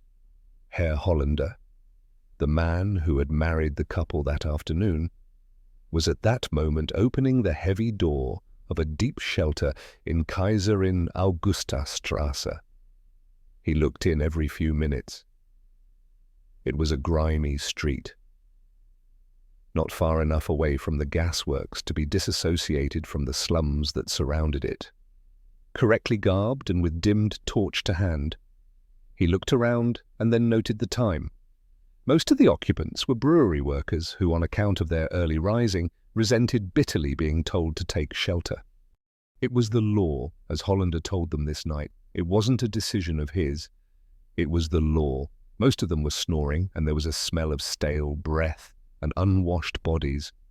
None of them would thank him for his concern. Hollander believed that they all hated him.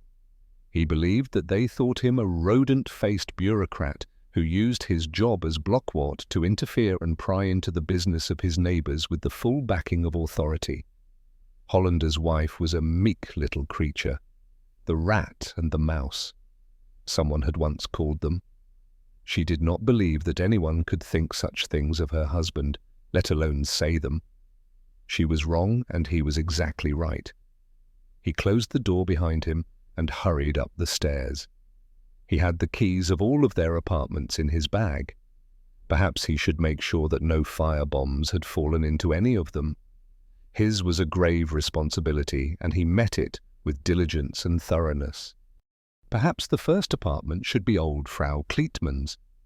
Andy Niels had succeeded in persuading the tall Viennese nurse to leave the dance hall for a breath of fresh air.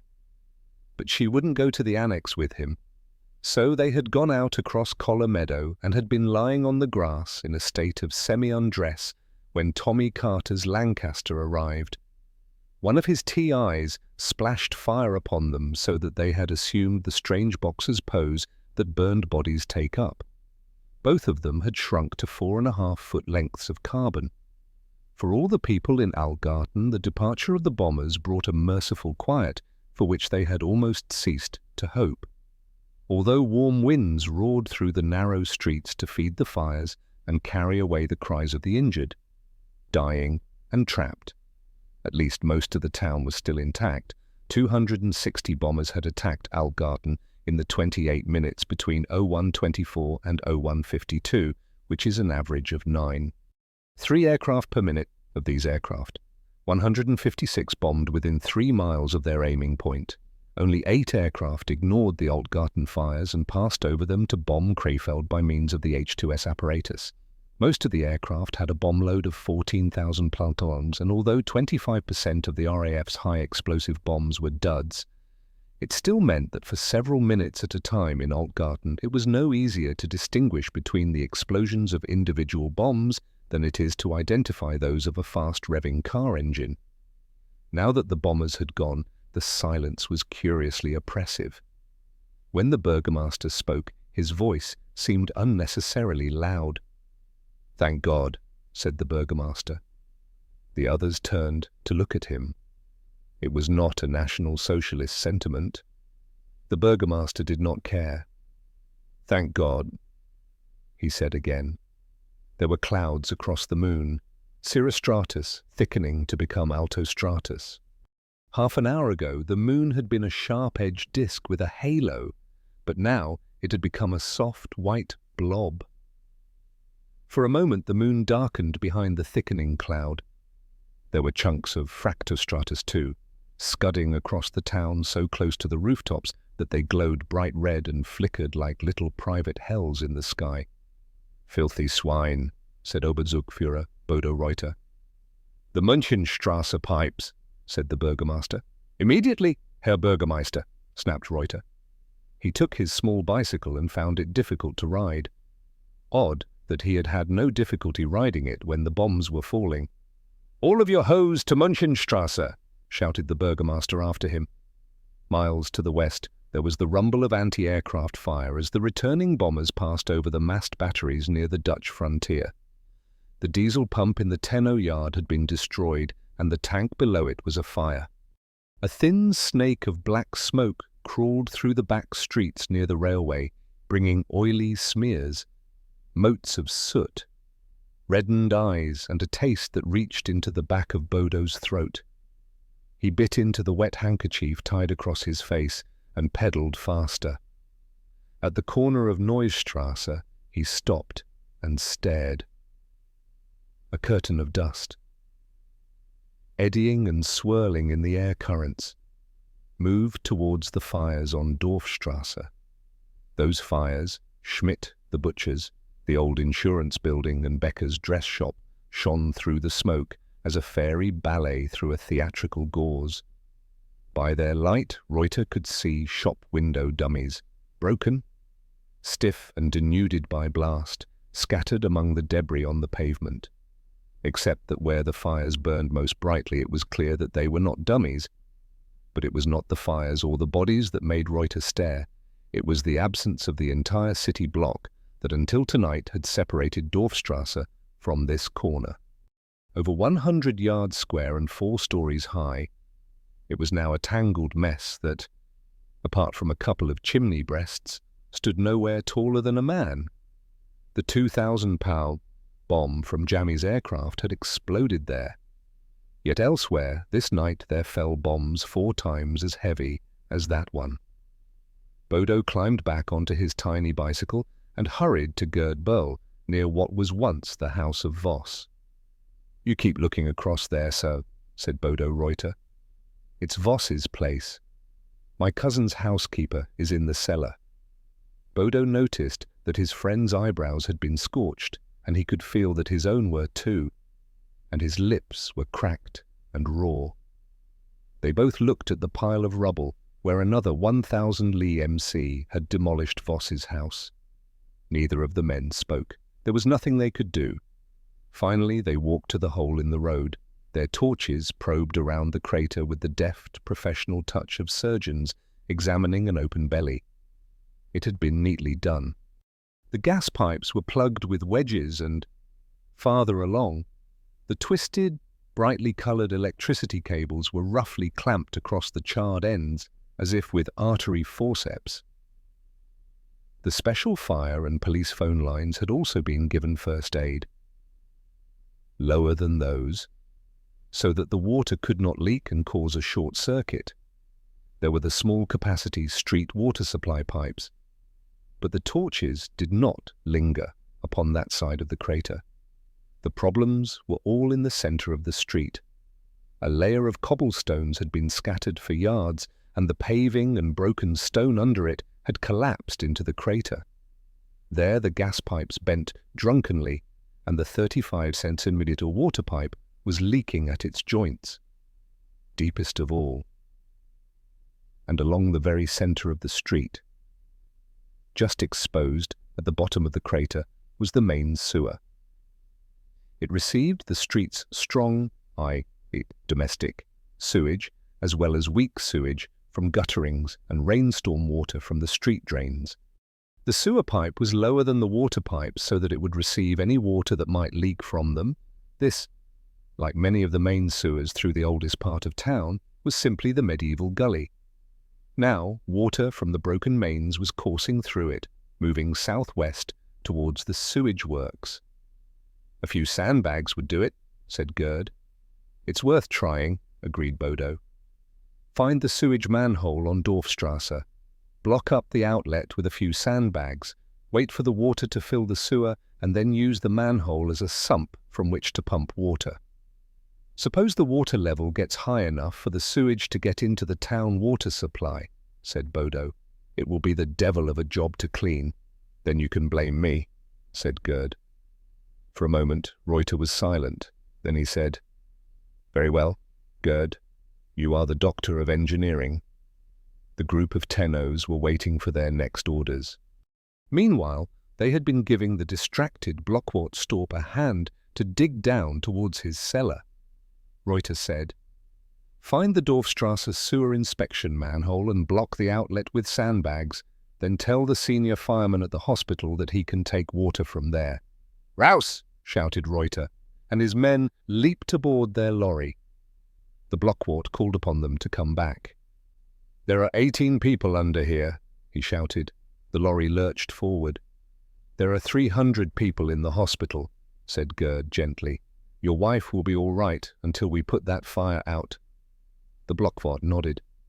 Under the ground, the water from the mains was still splashing away. Just a few yards away from where Gerd Böll and Reuter were standing, Anna Luisa and little Hansel were trapped in old Herr Voss's cellar. The bomb had exploded above them at the 3rd floor. Like most of the thin-walled HC bombs, it had spread its shockwaves sideways. In the cellar, it had not sounded as loud or made as much disturbance as the earlier medium capacity had done, for that one had penetrated the road before exploding. Anna Luisa was not frightened when she was unable to open the cellar door. She suspected that the Waffen-SS officer who had stolen Herr Voss's carpet and silver had locked it to prevent her giving the alarm. She pushed against it, but it would not move. It was a solidly built door that Voss had selected specially to guard his subterranean storehouse. Anna Luisa did not suspect that there was a couple of 100 tons of shattered masonry piled upon it. It was very quiet there, apart from the gurgle of water. She didn't move around much. There was only the glow of the oil lamp now that the electricity had gone off. The light glinted upon the water that at the lowest part of the ancient stone floor was 3 or 4 inches deep. This didn't worry her either, for at its present rate the damaged pipe would take a couple of weeks to fill the cellar deep enough to drown them. It wasn't until the Tenno men had blocked up the Dorfstrasse sewer outlet that she became alarmed. For soon the combined sewer in the street outside began to fill.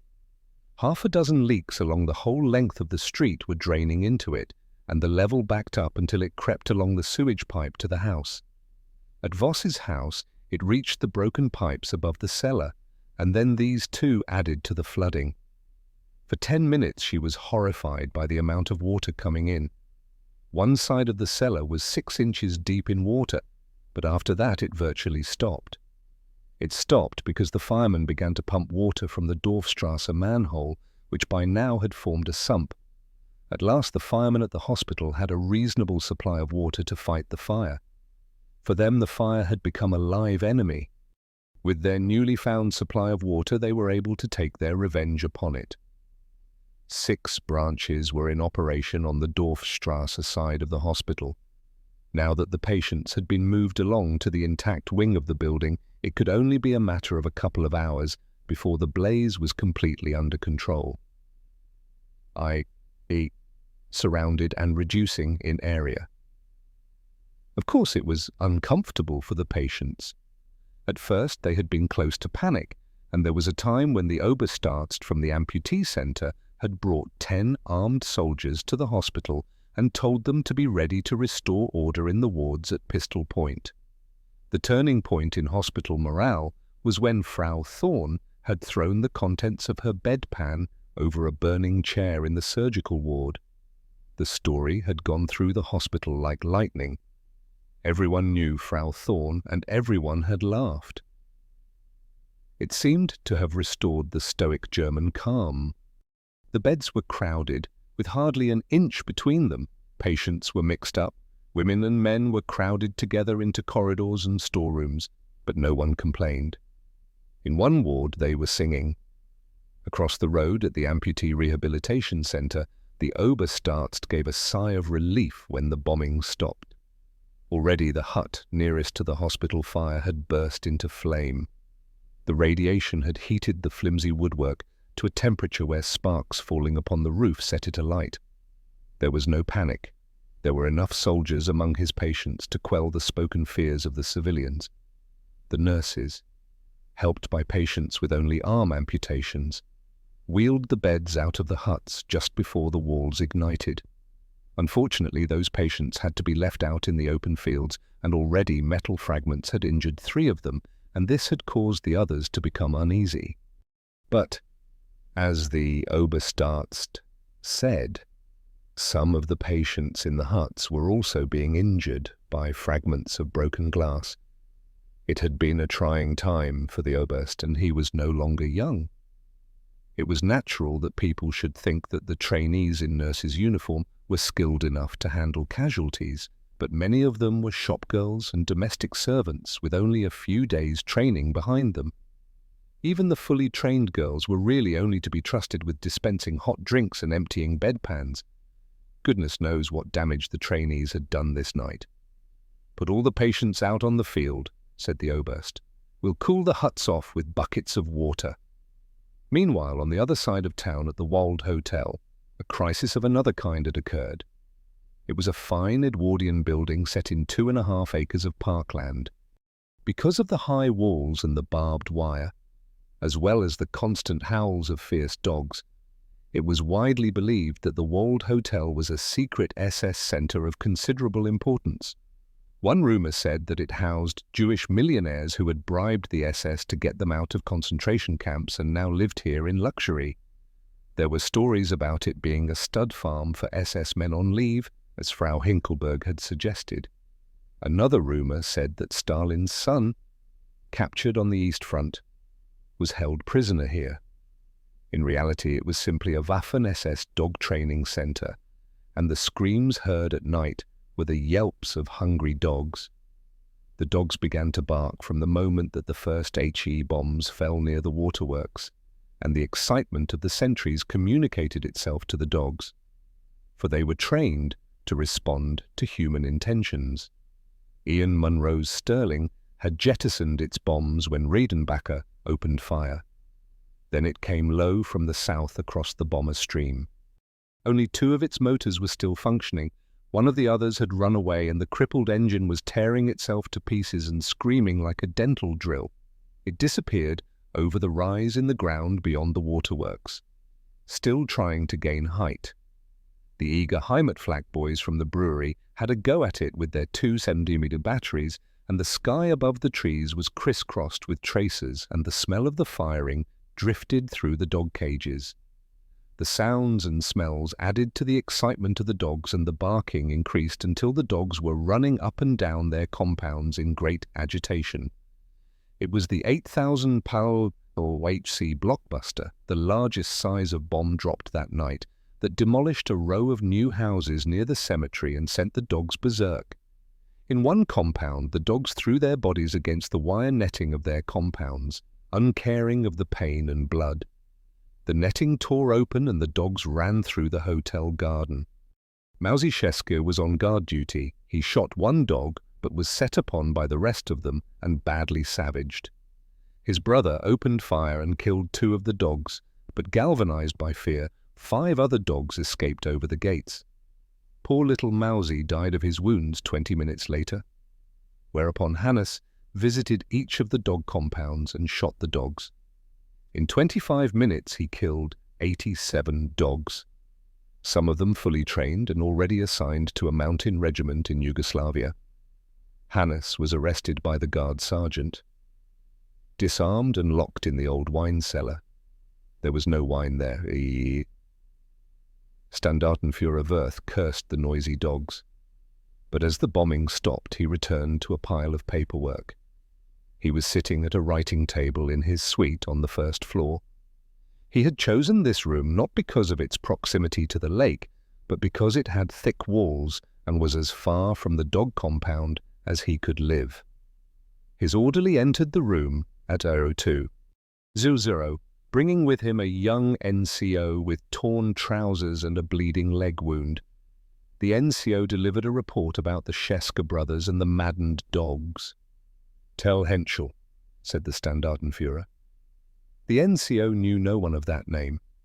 He exchanged a quick glance with the orderly, who nodded and moved his head to indicate that they should leave. "Heil Hitler," said the wounded boy. "Heil Hitler," said the Standartenführer, without looking up from his desk. It was 10 minutes later when the orderly came to tell him about the horse, and he hurried downstairs and out into the chilly winter's night to see if it could possibly be true. "Rosenknospe," he said. There were sugar cubes in his pocket. He'd never ceased to carry 1 or 2 since he was a child. Rose. If only young Henschel could have also been sewn up and put together again like the horse.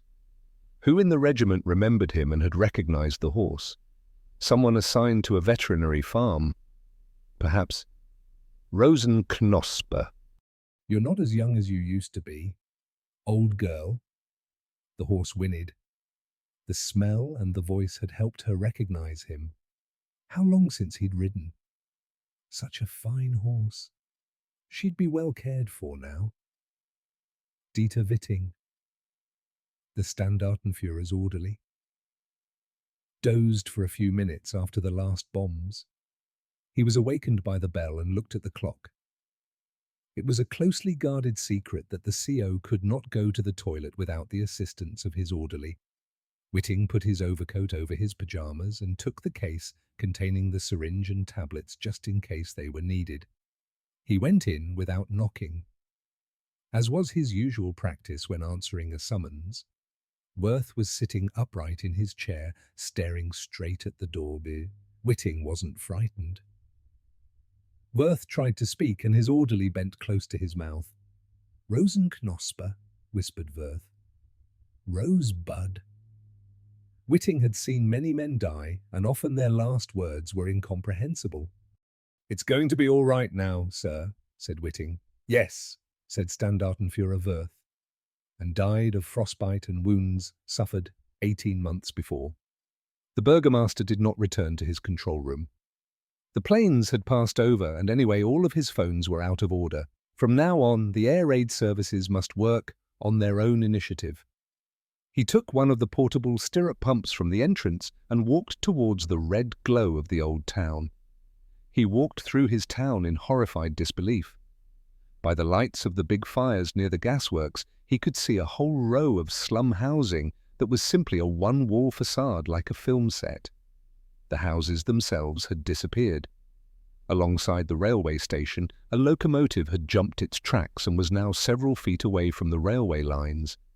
As he turned north onto Näringstrasse, the whole street was a blizzard of flying sparks. The first time he saw a body just beyond Torno the printer's, he stopped to look at it. It was Torno's son, dressed in his naval officer's uniform. Quite dead. He recognized the body of a girl clerk, too. After he'd passed 50 bodies, he no longer glanced at them. Only 3 minutes after he'd left his control room, an NSKK motorcycle messenger arrived. The Fluko at Duisburg had tried to get through by means of every official phone in Altgarten, but when none of them could connect to the Burgomaster's control room, they ordered that a messenger should go from Party HQ. The message simply said that the second wave of RAF aircraft numbering approximately 400 planes was approaching Altgarten. All fires must be extinguished and non-essential personnel ordered to take shelter. Lambert had seen 6 bombers since leaving Worley, but he'd only had a glimpse of them. So far the trip had been uneventful. Sometimes he'd returned from trips to find other crews describing all manner of pyrotechnics and mayhem, while he had seen little or nothing the whole trip. Other sorties had proved to be the very reverse. "Changing tanks," said Battersby. "Okay," said Lambert. The flight engineer let the tank drain to the final empty cough before changing over. That was the most efficient way to log the fuel consumption and avoid airlocks. "Look to port," said Binti.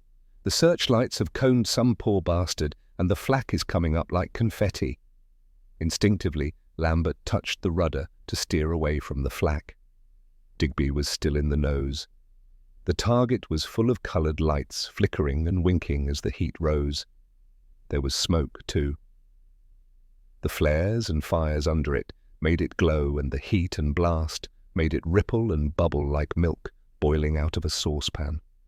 There was black smoke, too, from where the Tenno's diesel tank had been hit.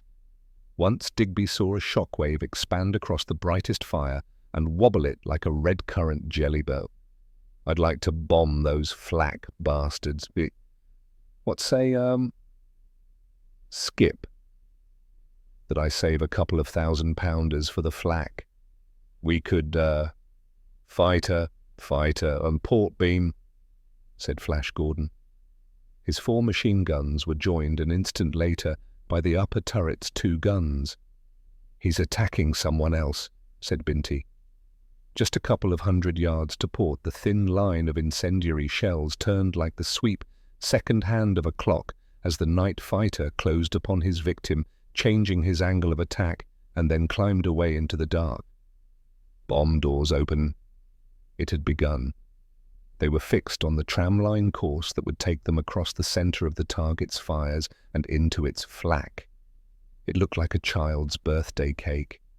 6 yellow candles flickering in a darkened room.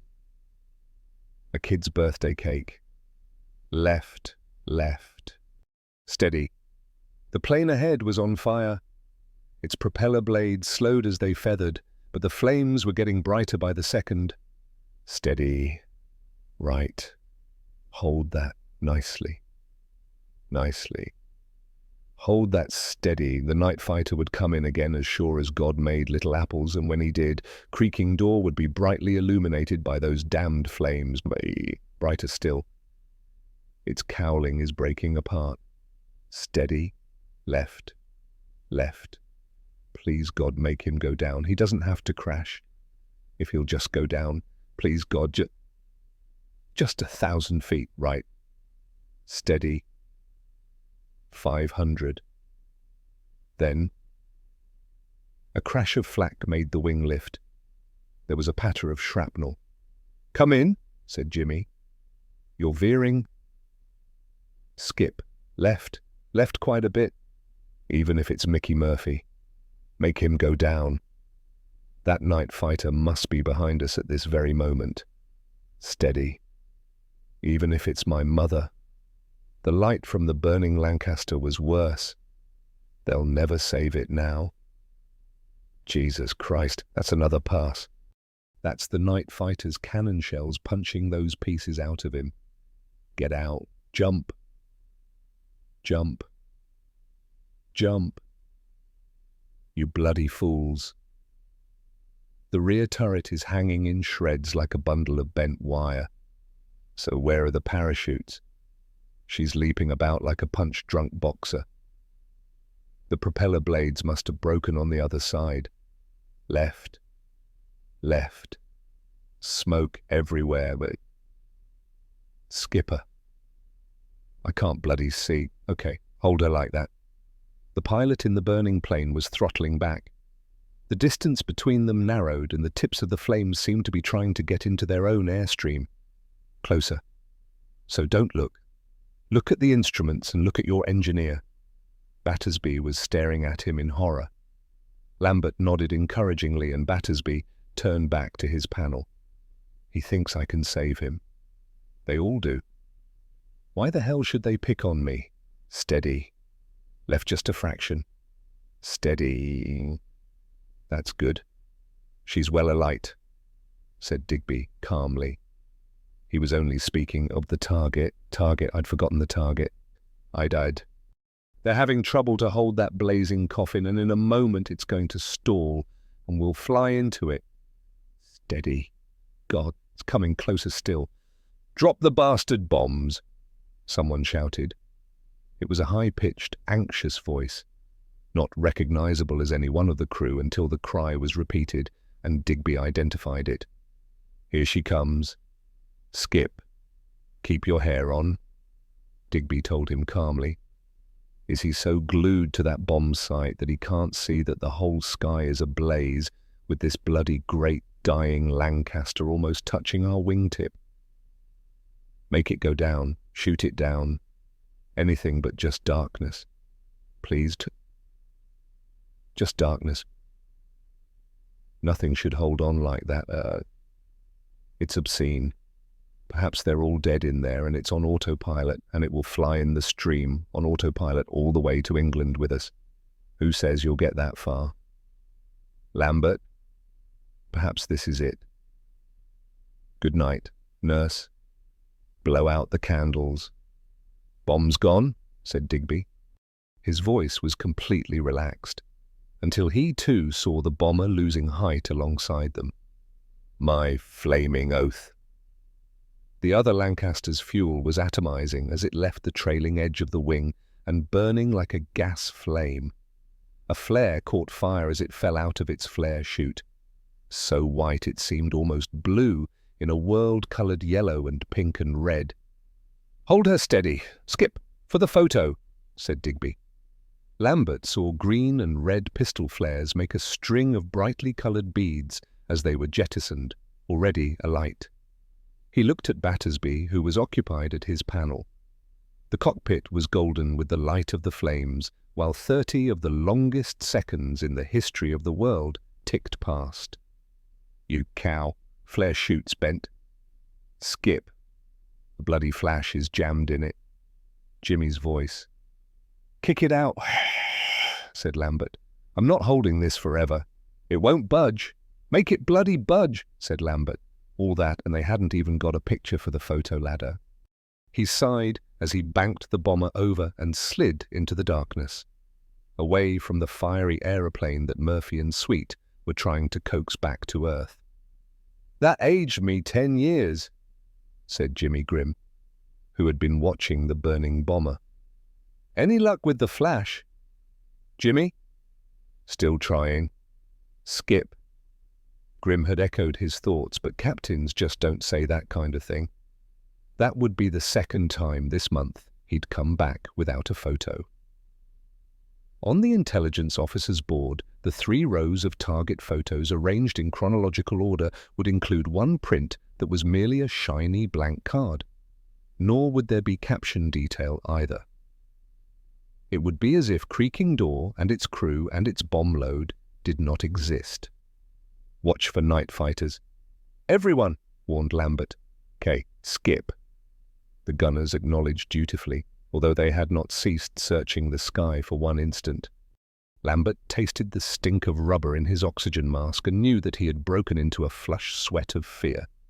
He unclipped his mask and wiped his face. His jaw was stiff and his chin was stubbly. Only one, All the rest were incendiaries and phosphorus tonight, said Digby. Glad I didn't know that on the run-in, said Battersby. Concentrate, chaps, said Lambert. Here was the moment of maximum peril. The tension of the target was suddenly replaced with a relaxed relief and a surprise at being still alive on the far side of the flak. Now came a terrible tiredness, and with it a lack of fear, an inability to concentrate, and an almost overwhelming desire for sleep.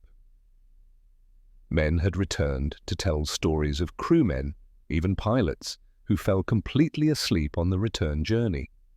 Other crews did not return to tell the same story. Concentrate, repeated Lambert. There are 50 million dedicated Germans trying to kill us. Concentrate. Lambert always said that, or something similar. Jimmy Grimm nodded over his radio set, and, to help him stay awake, he poured a cup of coffee from his thermos flask and sipped it.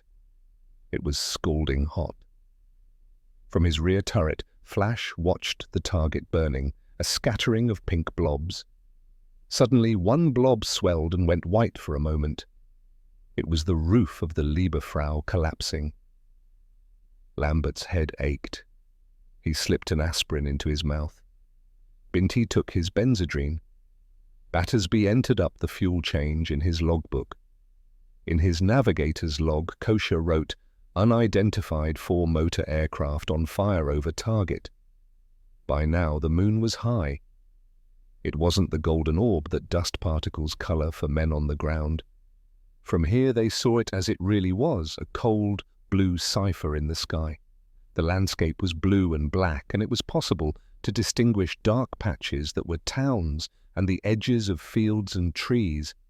He saw the river Maas glint in the moonlight, and then on the river a dark patch that was Venlo winked as its flak opened fire. The ground was often obscured by greyish-blue patches of cloud that drifted past only 500 feet below. "Steer 271, said Kosher. "That will take us a shade south of the stream, with Eindhoven to port and Tilburg and Breda to starboard. That okay? If Eindhoven turns nasty, you must steer me farther north of it. Wilco, skip. I'll come up and watch if I may. Bring a friend." Eindhoven, a notorious flak concentration, was quiet as they flew across the outskirts. It wasn't until they neared Tilburg that they saw intense flak again. The coloured light stuff is Gilser Rhine airfield. Breda beyond it, 50 miles to the Dutch coast with this wind. Say 16 minutes. "I'm going to start losing height," said Lambert. "We'll put on a bit of speed if we put our nose down." North of Breda, the flak was concentrating upon one section of sky while the searchlights moved busily through the flashes. Suddenly there was a reddish flash, larger than the others. It stayed bright longer too. "Scarecrow shell," said Digby. Everyone in Bomber Command knew about Scarecrow shells. They were designed by a German flak expert to look like an aircraft exploding in mid-air. Still today, survivors swear they could tell the difference between them and the real thing, but there were no Scarecrow shells, only exploding planes. "Yes, Scarecrow shell," said Lambert. Satisfied with his identification of Breda, Kosher went back to his navigator's table behind the curtain. Battersby watched Lambert's hands as he kept the compass steady. Battersby had been trained to hold a Lancaster upon an even course, although landing one had actually been one of his recurring nightmares while he was training. The controls were tremendously heavy to move, and yet Lambert seemed to use only his fingertips. Now he watched him ease the controls forward. "Beginning descent? Skip?" asked Battersby. "I want the cloud on my belly," said Lambert. Battersby nodded blankly. Lambert said, "Nothing can get under our backside, then." "What about radar?" asked Battersby. "No. They need a final visual," said Lambert. "All okay, gunners?" "Sure thing, boss," said Binty. This clear vision panel is fantastic. Skip, said Flash. Good boys, said Lambert. They were all good boys. Lambert was lucky. He let the Lancaster settle gently until it hit the greyish-blue bank of cumulus.